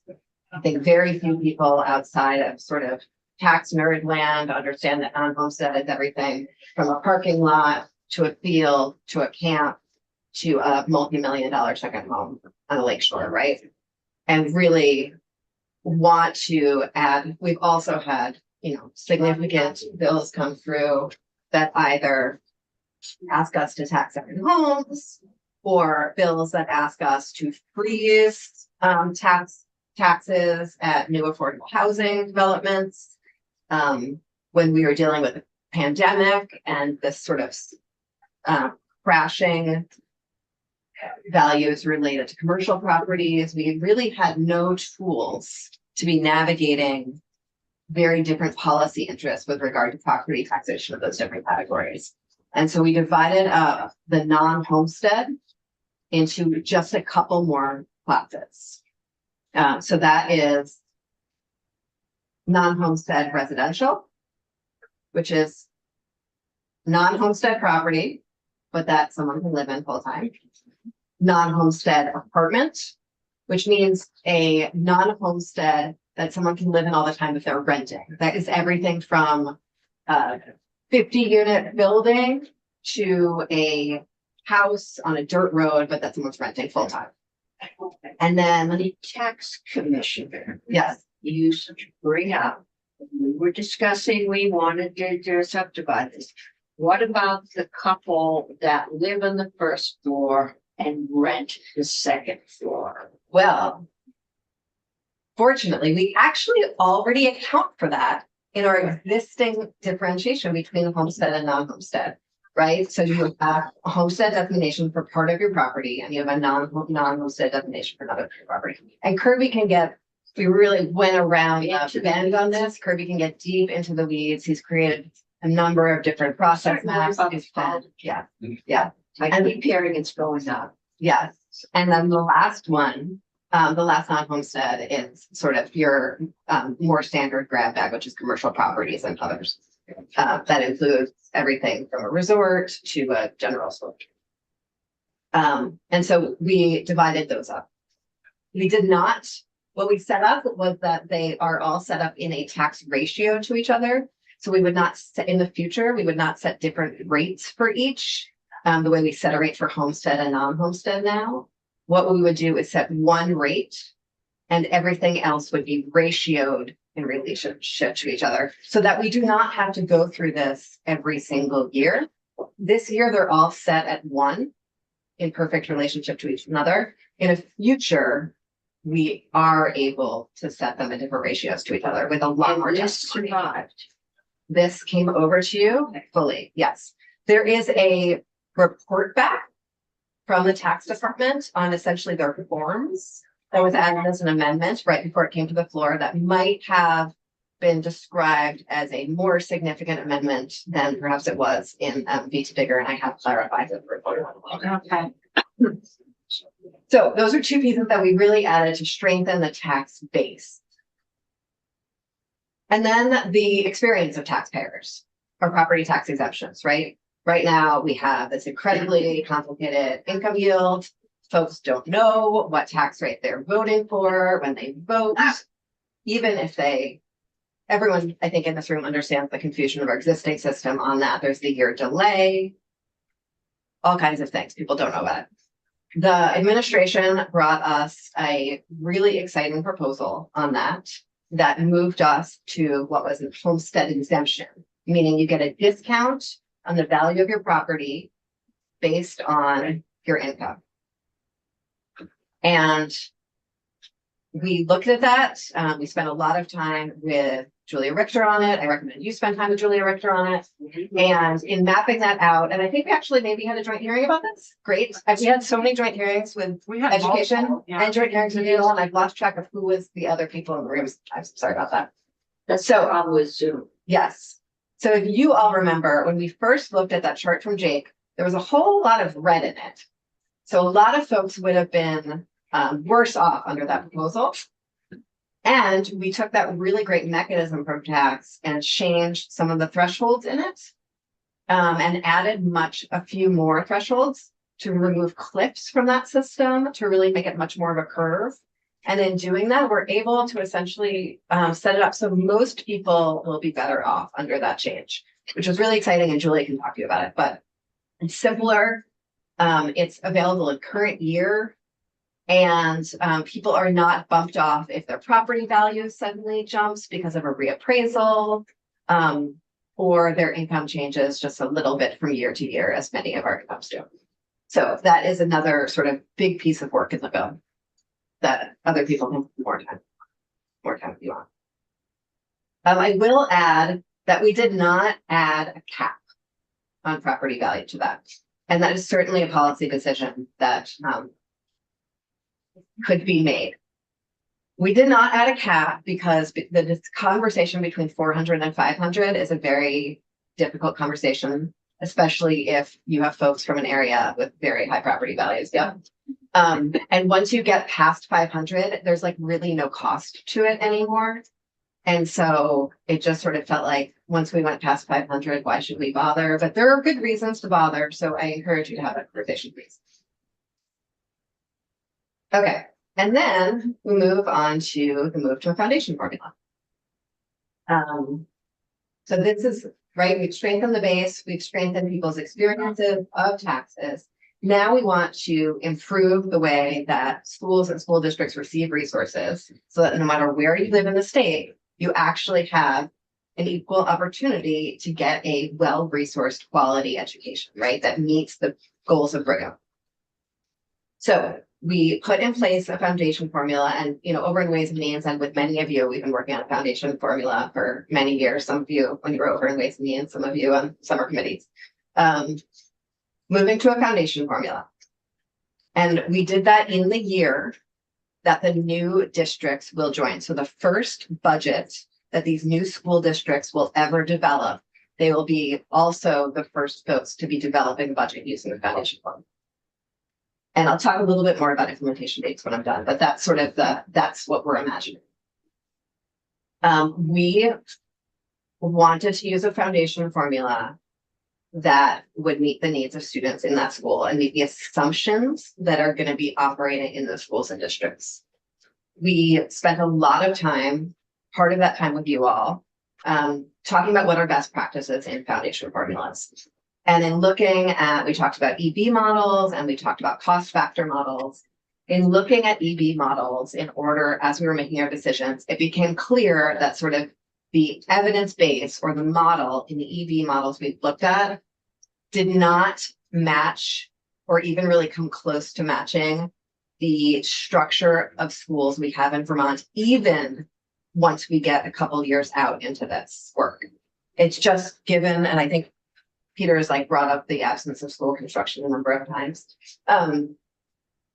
Given that we are not going to be able to build brand new schools in the next few years, given that kids are going to school right now, given that change, the easiest part of all of this is us passing all of these bills, even next year's bill, right? The hard part is actually what happens on the ground once we pass all of this. And that change is going to take time no matter how fast we rush it, because it's just actual humans out in the world. And so we wanted to make sure that when we really kick off the foundation formula, it is reflecting the actual costs of schools doing business in that new structure that we have developed.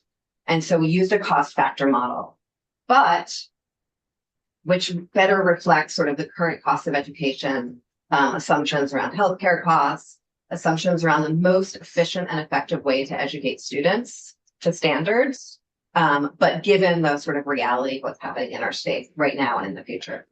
Those numbers in the bill are set to recalibrate really regularly.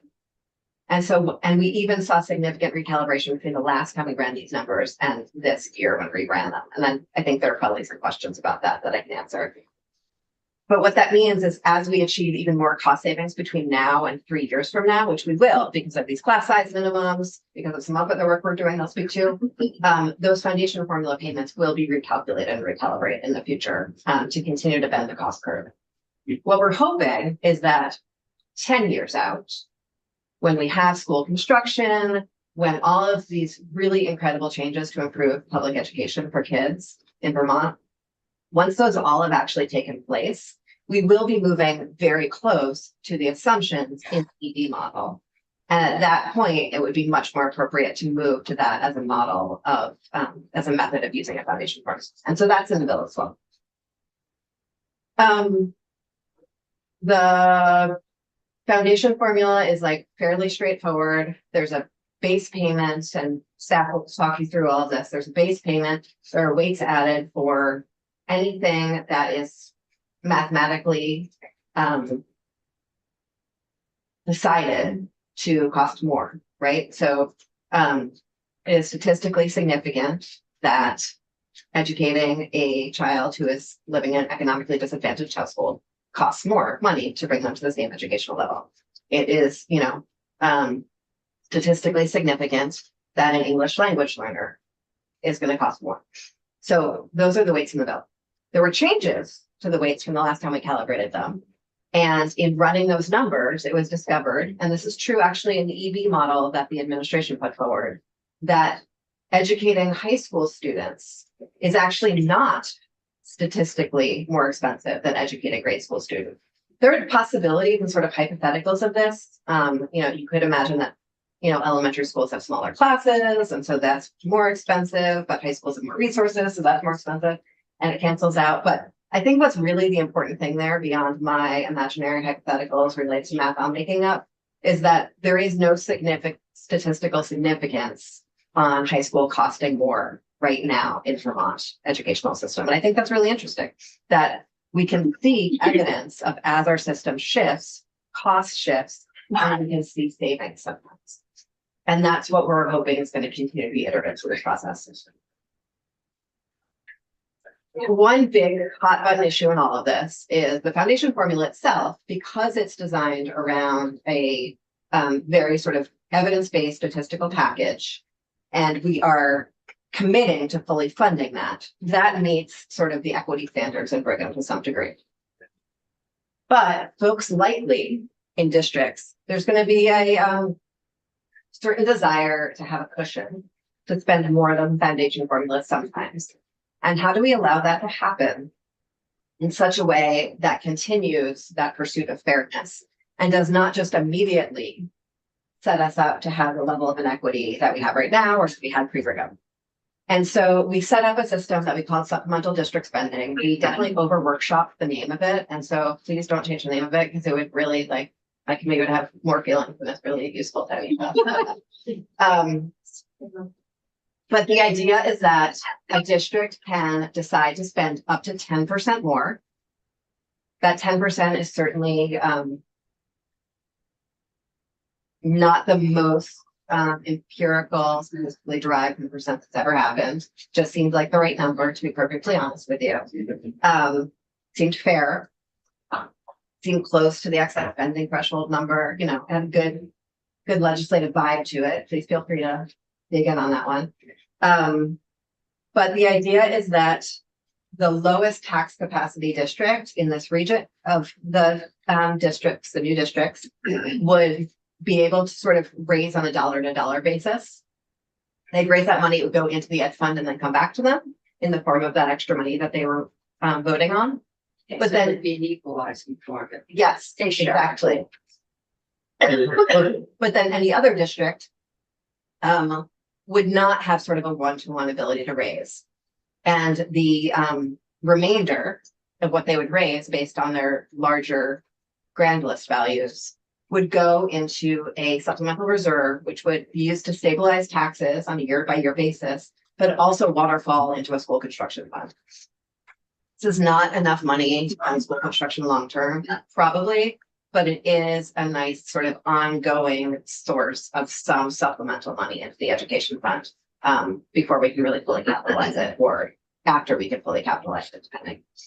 So that's how that piece works. And one of the things that's exciting to me about this piece is that folks will know when they vote, if they vote, exactly what the tax rate is in their area that they are voting on. This would be based on a grand list to pupil ratio. Mhm. And do you have contemplated a 5-year smoothing or rolling average so that's pupils that fluctuate and not really? I don't remember exactly. My assumption is we did sort of the standard 2-year, but you can, John can clarify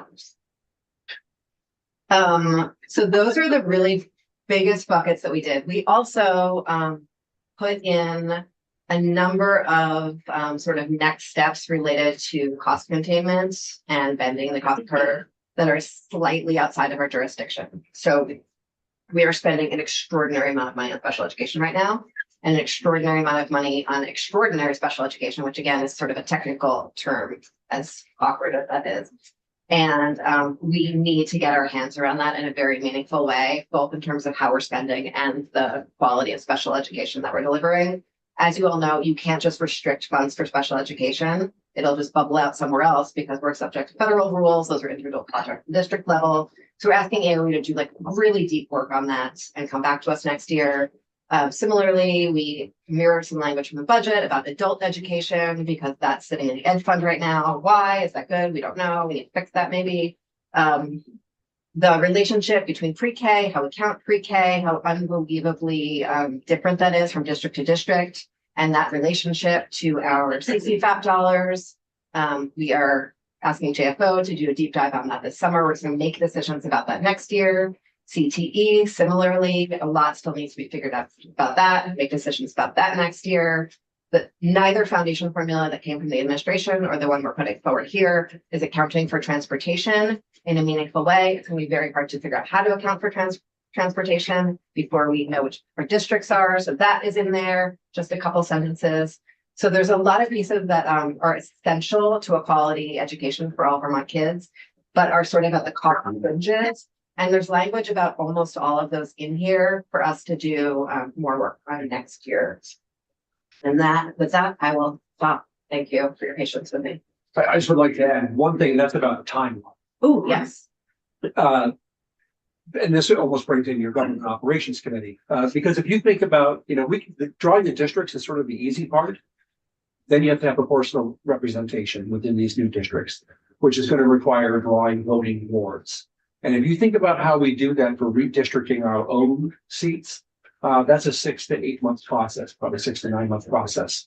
So that sort of drives the timeline, because once we have districts, and if you think about, we do an independent legislative redistricting board that does the first very public facing round.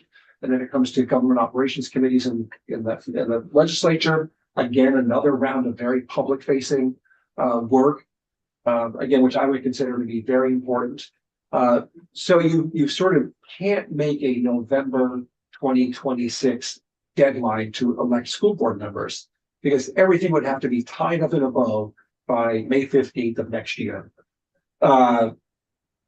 So then, you know, even once you elect these, so that sort of pushes that. Whereas if you move it out to November 2028 and you want to be operational July 1st, 2029, that gives these new boards barely 6 months to sort of hit the ground, curriculum, policy, budget spending, all of these things that would have to happen. So the timeline looks at elections in March, a special election in March, town meeting day, which would be Super Tuesday, 2028, and then become operational. That would give them a full calendar year to do all of the things that, you know, we're creating brand new municipalities, brand new business offices, brand new everything, new curriculum, you know, depending on what they want to do, bringing together all the collective bargaining agreements, really complex, lengthy work. And this would give them the time necessary to make that happen. So that is reflected in the timeline. And then in terms of the timeline on all the Ways and Means pieces of the bill, a couple of the effective dates are set slightly later than they might need to be in terms of administrative doings. And that's because the foundation formula, the changes to the homestead exemption, and the potential for taxing different classes differently, and honestly, reappraisal to some degree. All of those are going to change the way taxes are distributed around the state, from a district to district perspective.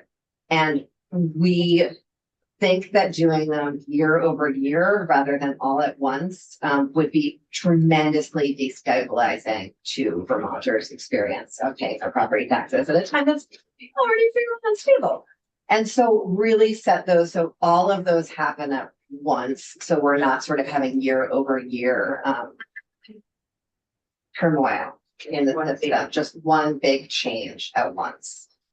To really match the actual lived experience of, okay, there's a new school district now, everything is changing. Okay. I've got Senator Hardy, Senator Matthews, and Senator. Can you just clarify the timeline? Because there were a number of floor amendments, I know, and then on page 3 of the bill, says the new larger school district boundaries would be effective July 1st, 2027. So that implies that the first school year would be, with the new districts, would be 27-28. And I think you've said that the new boards would not be elected until March of 2028. And so that does make sense. Yeah, so the language, I think, I'm not going to say that they would be approved and based by. Oh, okay. So they wouldn't be effective, meaning that's not They would when the be new operational. districts would be starting. Okay. Maybe operational until the board, there's a board there. Yeah, that's exactly it. So I just didn't know what effective meant. So the first school year that there would be new school boards, new school districts, new tax system, new foundation formula would be FY29. Okay. So that did not change. That was in the bill as you presented. None of the amendments changed the. Okay. They made the timeline slightly more efficient in that it adds sort of further study to make decisions, to be able to make those decisions, but the actual timeline. So the redistricting wards. There's this, that one of the amendments created this, the ward creation. It's really there to say, you know, if the district boundary drawing subcommittee is like way ahead of the game and the this other body sort of overseen by the Secretary of State can start that process early, then great. But you know, we really need to have a very clear indication of what the district boundaries would be. Okay, but if we don't, if it's still kind of vague as to which map we might choose, that commission would wait until we've chosen which map. They'd be able to do some prep work, figuring out what they need to figure out. That's right. Yes. Okay, do they have a deadline? Well, the subcommittee has to present up to three proposals to the legislature by December 15th. By December 15th, by 25. Yeah. And what about the wards? The ward is a job for the legislature. So depending on what process they choose to use, whether they want to mimic exactly the legislative redistricting process, would depend on, you have to decide that. Oh, but I thought you said you created something, one of the amendments created something that would be overseen by the Secretary of State. That would just be, it's literally laying groundwork for the legislature. I see, okay. I'm gonna see if we can make these last two questions because Beth is on a time line. So I'll move those along. This is not gonna be the last time we're gonna talk about this. Yeah, I'm just curious. I didn't really hear anything about, the ed fund right now is about 2.4 billion, ed payments right around 2 billion. What does this bill look like for the ed fund? Does it save money? Does it increase? So I think all conversations that I've heard from all quarters on this bill, and on every iteration of this bill, including as introduced, is that it bends the cost curve. Meaning that right now we have sort of, in some places, exponential growth, in some places, overly fast growth, in all cases, very unstable growth. And this will move us to a place where we might be growing slower than inflation in the future. There are many pieces where I could see us having significant cost reductions in the next 4 years. But they all need to be added up, and JFO certainly can't project out 5 years, given all of the sort of, in any scenario, but certainly given the significant fiscal instability we're seeing right now across the globe. Both with like the expansion of the property tax credit exemption. Yeah. What the foundation formula number is it more than we're spending now, less than we're spending now? The same So as we're spending altogether, now? it's slightly more than we're spending now, but it's so many years out that there's a lot to still be figured out. Some estimates are that we're spending almost $200 million more in special education than we should be. And so if we could get our heads around bending that cost curve, that would bring us back down. Sort of one example of places that savings could be found in the next couple of years, but it's implicit in this bill. And just like moving from 52 supervisory unions, each with a central office doing all that redundant work to a much smaller number, there'll be significant savings there. Then we may also see, increased costs as we bring together all the collective bargaining agreements. And I want to take this moment, because I did not say this at the beginning. I think there's been a lot of conversation. Can't we just fix the tax stuff and not do anything on education delivery? And I hope I just want to say very clearly, you cannot do just one and not the other. I think, there are many reasons why Act 46 did not see cost savings, but I think one of them is that we had a system that did not sort of manage cost savings the way it could. And this system is set up to do that. And I think that is incredibly meaningful.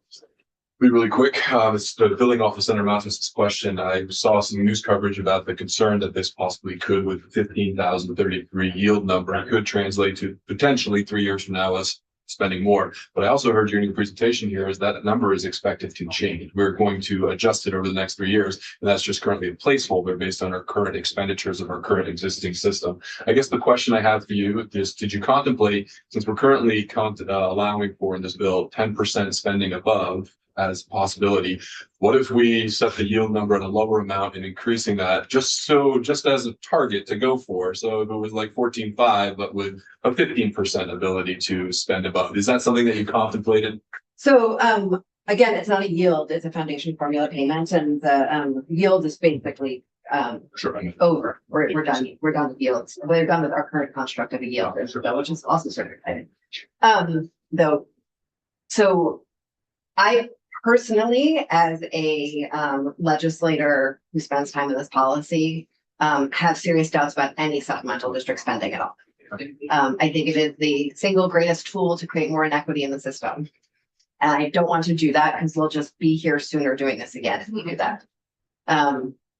The foundation formula only works well and is only sustainable in the long term when every district in the state has a vested interest in it being fully funded and fully funded in an evidence-based way that creates equal educational opportunity. Without that, one, the whole thing could be viewed the way our previous foundation formula was in the eyes of the law. And without that, some districts will be able to raise above the foundation formula payment and not mind if it gets underfunded in the future. And some districts, because of political wins, will not be able to and will suffer. And we really need to continue or even start sort of an all-in spirit on making sure the foundation formula is fully funded. And so I think any percentage of supplemental spending keeps some people from being invested in that full funding. And I think that's really dangerous in the medium term. Okay, And maybe some working problems. thank you. Welcome. Thank you all very much. Thank you on the board. I'm gonna rush you out now. Happy to go. I'll get to Beth before she has to go. And we're both very available for any. And then we may take Good a afternoon 5 now. to 10 minute There you break committee before we get to the rest of the lawyers. So I don't know how we divided this up, We do. but you do. I could assume that. So the floor is yours. Thank you. Beth St. James, Office of Legislative Counsel. This is actually divided up very easily for you all. I did the first 33 sections. Just that's it, first 63 pages. It might be a little more. John did the next significant chunk, and then I believe Kirby's sections come. So it's very easy as far as staff presentations. But it will not be easy for me to walk through the first 33 sections in the next half hour. So We will have that. So just do best you can.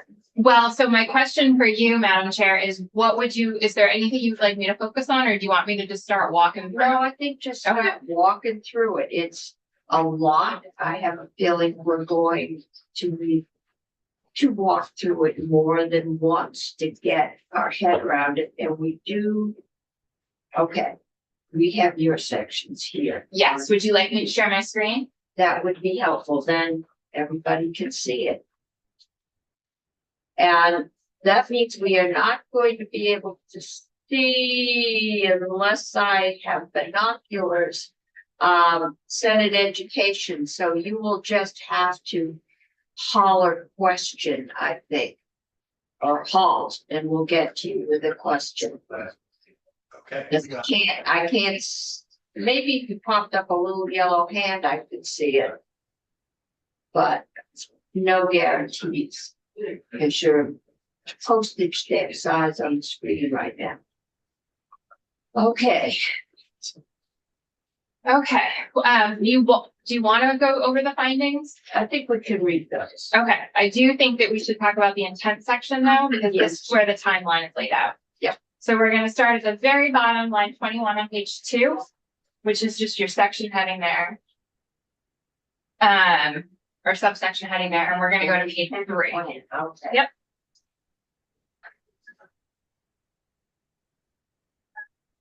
So there's some intent language here, starting on line 1. In the interest of time, I'll skip over that and you can read it. And we'll move right to line 7 on page 3. Is further the intent of the General Assembly too. So here's your timeline.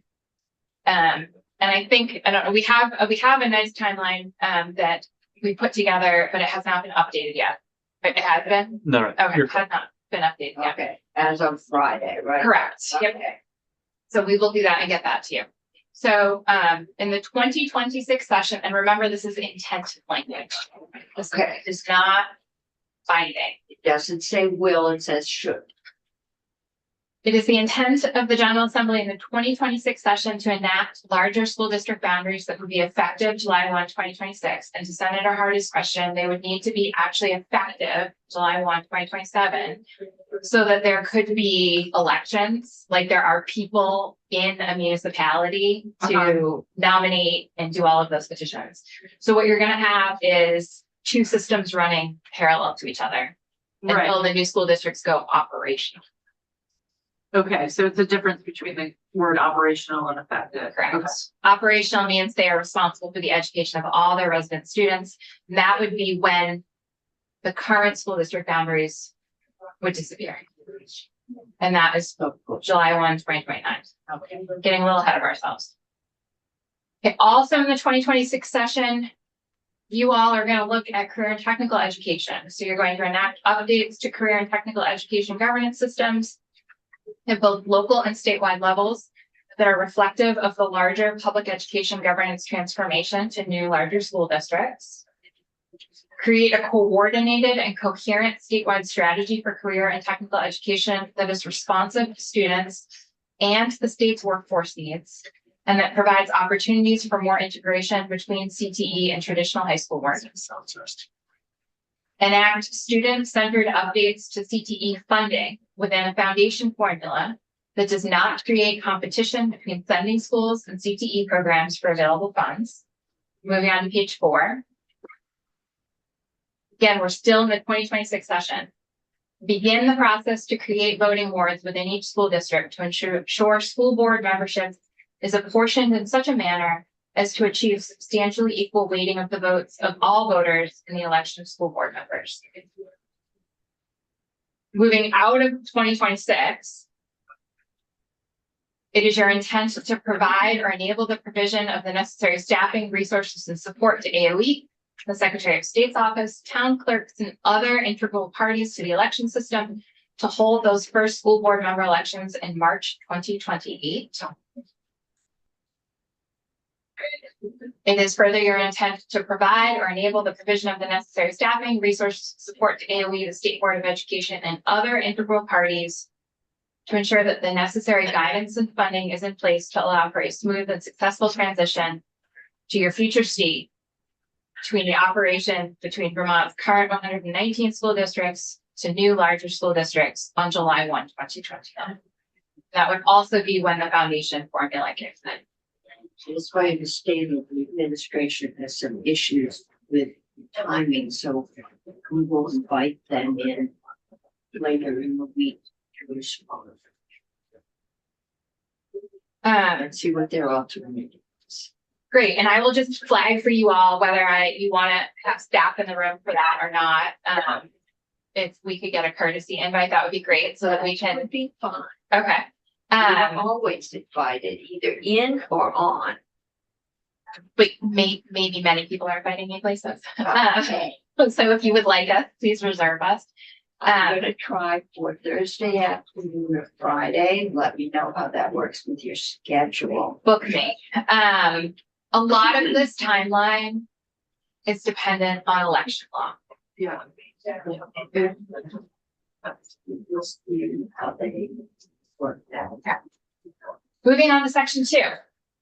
Page 5, very bottom of page 4. Section 2 amends Act 183 from last year, which is the yields bill. And it amends specifically section 1 of that bill, which is the Commission on the Future of Public Education. And what it does is, we're going to move down to page 5, line 15. H 454 does not change any of the current membership. So all current members stay the same. What H 454 does is on page 7, line 1, is that it adds 9 non-voting members to the commission. 5 will be non-legislative, 4 will be legislative. So the 5 non-legislative members all have to have extensive experience working within the Vermont public education system. And the appointing authorities shall coordinate to ensure to the extent possible that each of the 5 non-voting members represents a different geographic region of the state. 2 members would be appointed by the speaker, 2 members appointed by a committee on committees, 1 member appointed by the governor, and all members are either a retired or superintendent, a retired school business manager, or a retired or former school board member. And each appointing authority has specific direction on which of those options they are allowed to appoint. Then on line 19 on page 7, your legislative members. Moving on to page 8, two current members from the House, not from the same political party or same school district, and two current members to the Senate, also not from the same political party or school district. Skipping ahead a little bit, those 9 people are going to form the subcommittee for creating school district boundaries. Those 9 non-voting members. Before we get there, though, this bill also amends the charge of the overall commission significantly. So it does away with the finance subcommittee, but it allows the commission to continue to form subcommittees. So if the commission decides they want to form their own finance subcommittee, they could do that. It would just have to be composed of commission members.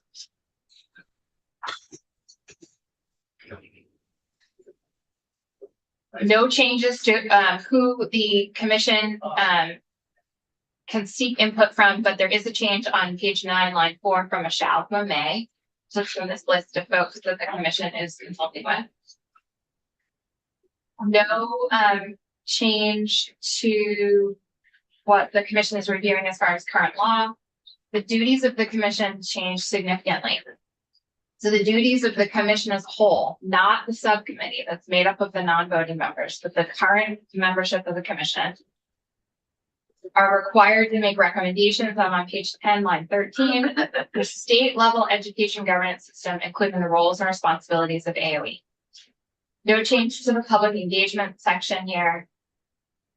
And if you remember last year from either working on the yield bill or voting on the yield bill or reading about the yield bill, you'll remember that the commission was charged with several buckets, several topics of work. The only topic that this bill keeps is governance at the state level. So the commission is still required to study and make recommendations regarding education governance at the state level, whether changes, I'm on page 11, need to be made to AOE, to the State Board of Education, what roles or functions should be a decision of local control or state control on line 12, page 12 here, line 6, and then adding, including whether there should be a process for the community served by an elementary school to have a voice in decisions regarding school closures, and if so, recommendations for what that process shall entail. So again, getting at local control, recommendations on what things should be a part of local control. And that's it. Everything else for the commission, their charge, all those buckets. So physical size and footprint. I'm on page 14 now, the role of public schools. The bottom of page 14, education finance system, that's all struck. So it's just state recommendations on state level governance. That's a quick clarifying question. Thank you for the presentation.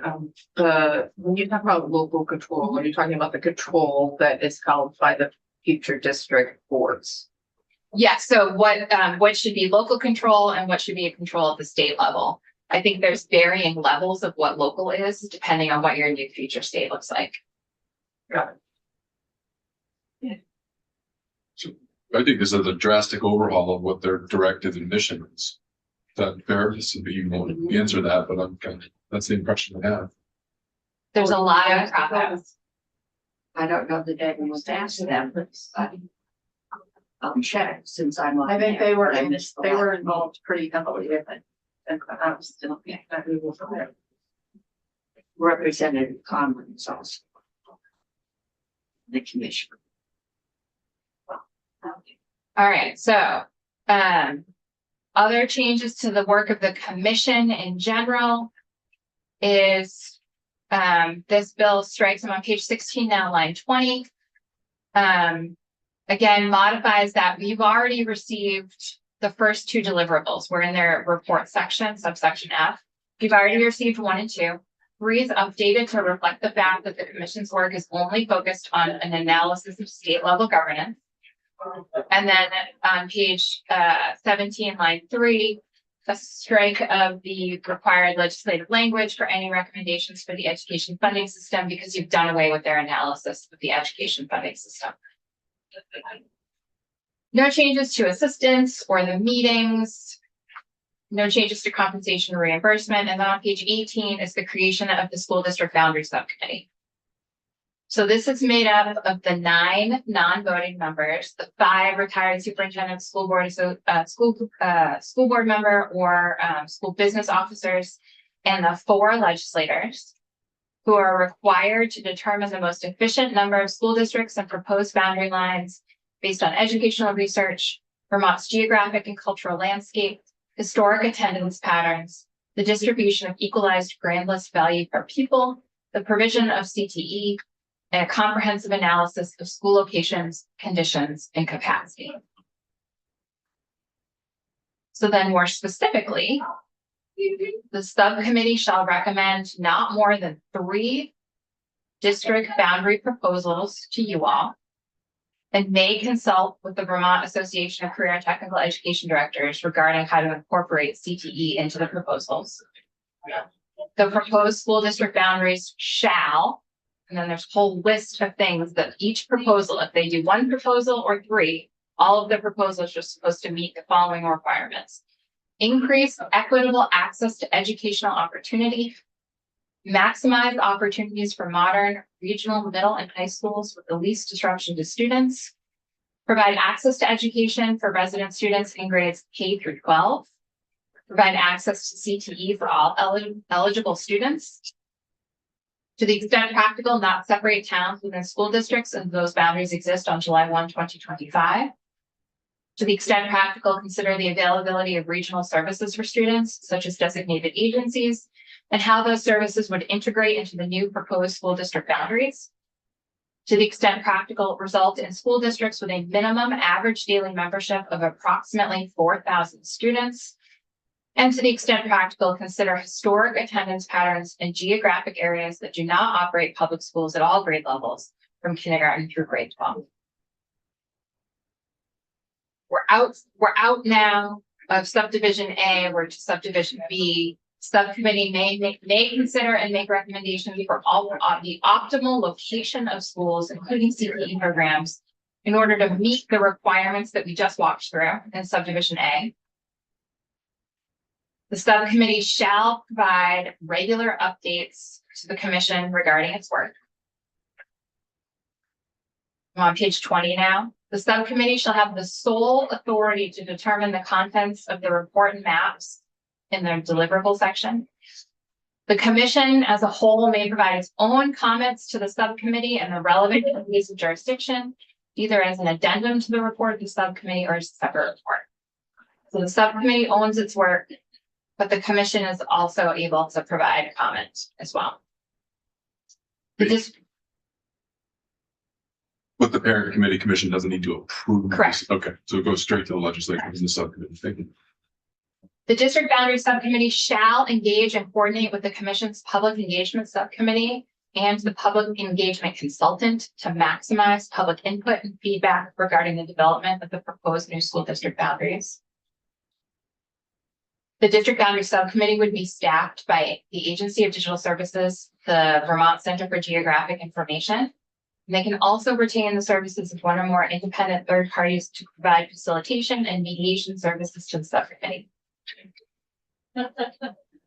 On or before December 1st, 2025, the subcommittee needs to give you all their recommendations in the form of a report, which essentially is explaining their methodology. How do the boundaries that they give you all meet all of those requirements we just walked through? And then a map for each proposal. And in addition to the boundaries, the map needs to include the following thing. Average daily membership for each proposed school district for the 23-24 school year. The member towns for each school district. The location of public schools and non-therapeutic approved independent schools that are eligible to receive public tuition as of July 1, 2025, and the grade operated by each of those schools. The 5-year facility condition index score for each school, the PCB testing score for each school, and the 10-year change in enrollment between 2013 and 2023 for each school. I don't see in that list the grand list for those proposed districts. Is that intentionally not included? Oh, I can't speak to intent. You're correct. That does not appear here. The one place that grand list appears is in the CTs. in the subcommittee, in the overall charge on what they should be considering is the distribution of equalized brainless value per pupil. I propose that it would be useful to have that in that list. Not that it should guide the decision, but it should be a factor of consideration. I think, That'll be a later discussion. Okay, this is But that- just our walkthrough. We will do our alterations. so the next section, and is the addition of the school district voting board task force, or the creation of the school district board voting board task force. So there is created the school district voting board task force to create voting districts on page 21, line 20, within the new school districts contemplated by this act to ensure school board membership is apportioned in such a manner as to achieve substantially equal weighting of the votes of all voters in the choice of school board members. The task force shall be composed of the following members who shall have substantial understanding of Vermont geography, trade, travel, social interaction, and Vermont's public education system. So the Secretary of State, who will be the chair, 3 members who shall be appointed by the Vermont Municipal Clerk Treasurer Association, 2 members appointed by the Vermont School Boards Association, and the Director of the Vermont Center for Geographic Information, or designee. On or before October 15th, 2025, the task force is required to consult with the school district boundary subcommittee that we just walked through to gain an understanding of the status of the work of the subcommittee and to determine whether the subcommittee has 1 or more boundary proposals ready for the task force to begin the work of creating voting wards. Can't create voting wards unless you know your district boundaries. Using the boundary proposals of the subcommittee, the task force shall, following the principles of apportionment followed by the Legislative Apportionment Board, make recommendations to the General Assembly to achieve voting districts within each school district that are compact, contiguous, and drawn to achieve substantial equal weighting of votes and that meet requirements of applicable state and federal law. If at any time the work of the task force, during the work of the task force, the General Assembly enacts new school district boundaries, or it appears clear that the General Assembly is focused on only one proposal, the task force should be aligning its work and recommendations with the work of the General Assembly. The task force's recommendations shall include the optimal number of school board members. You can't figure out how many voting wards to have unless you know how many members are going to be on your school board. To maximize public representation and democratic input while maintaining effective school board size. And the boundaries for school district voting wards within each school district with alternative options if necessary, including detailed maps clearly and unambiguously delineating ward boundaries that respect current municipal boundary lines. The task force will have the administrative, technical, and legal assistance of the Secretary of State's office and the technical assistance of VCGI. And they may contract for such expert services as may be necessary to carry out their duties. Secretary of State will call the first meeting of the task force to occur on or before July 15th, 2025. I'm on page 24 now. The Secretary of State shall be the chair. Majority of the membership constitutes a quorum, and the task force would cease to exist on June 30th, 2026. And then members would be entitled to per diem under 32 VSA, section 1010. And that is the ward boundaries. Okay. Next, we've got the way this bill is broken up for the policy sections is there's a reader assistance heading that describes a kind of a level of or a topic, if you will, and then there's a small intent section after it. So this I'm watching the clock. Yeah. And these sections really aren't in our domain. Okay. So I'm gonna kind of let you go Okay. and you can come back when we have some more time to go through this. Sure. But this, and I don't know if there's any questions from the education committee. At this point, I'm sure you're gonna have Beth in to go through this in more detail. Yes, no questions at this point. Thanks. Okay, not seeing any questions right now. It's a lot to absorb. I'm going to committee, and I'm looking at staff, can we take a 10-minute break? I think people might function better if they've gotten up and walked around. Because been at this for what? 2.5 hours, so,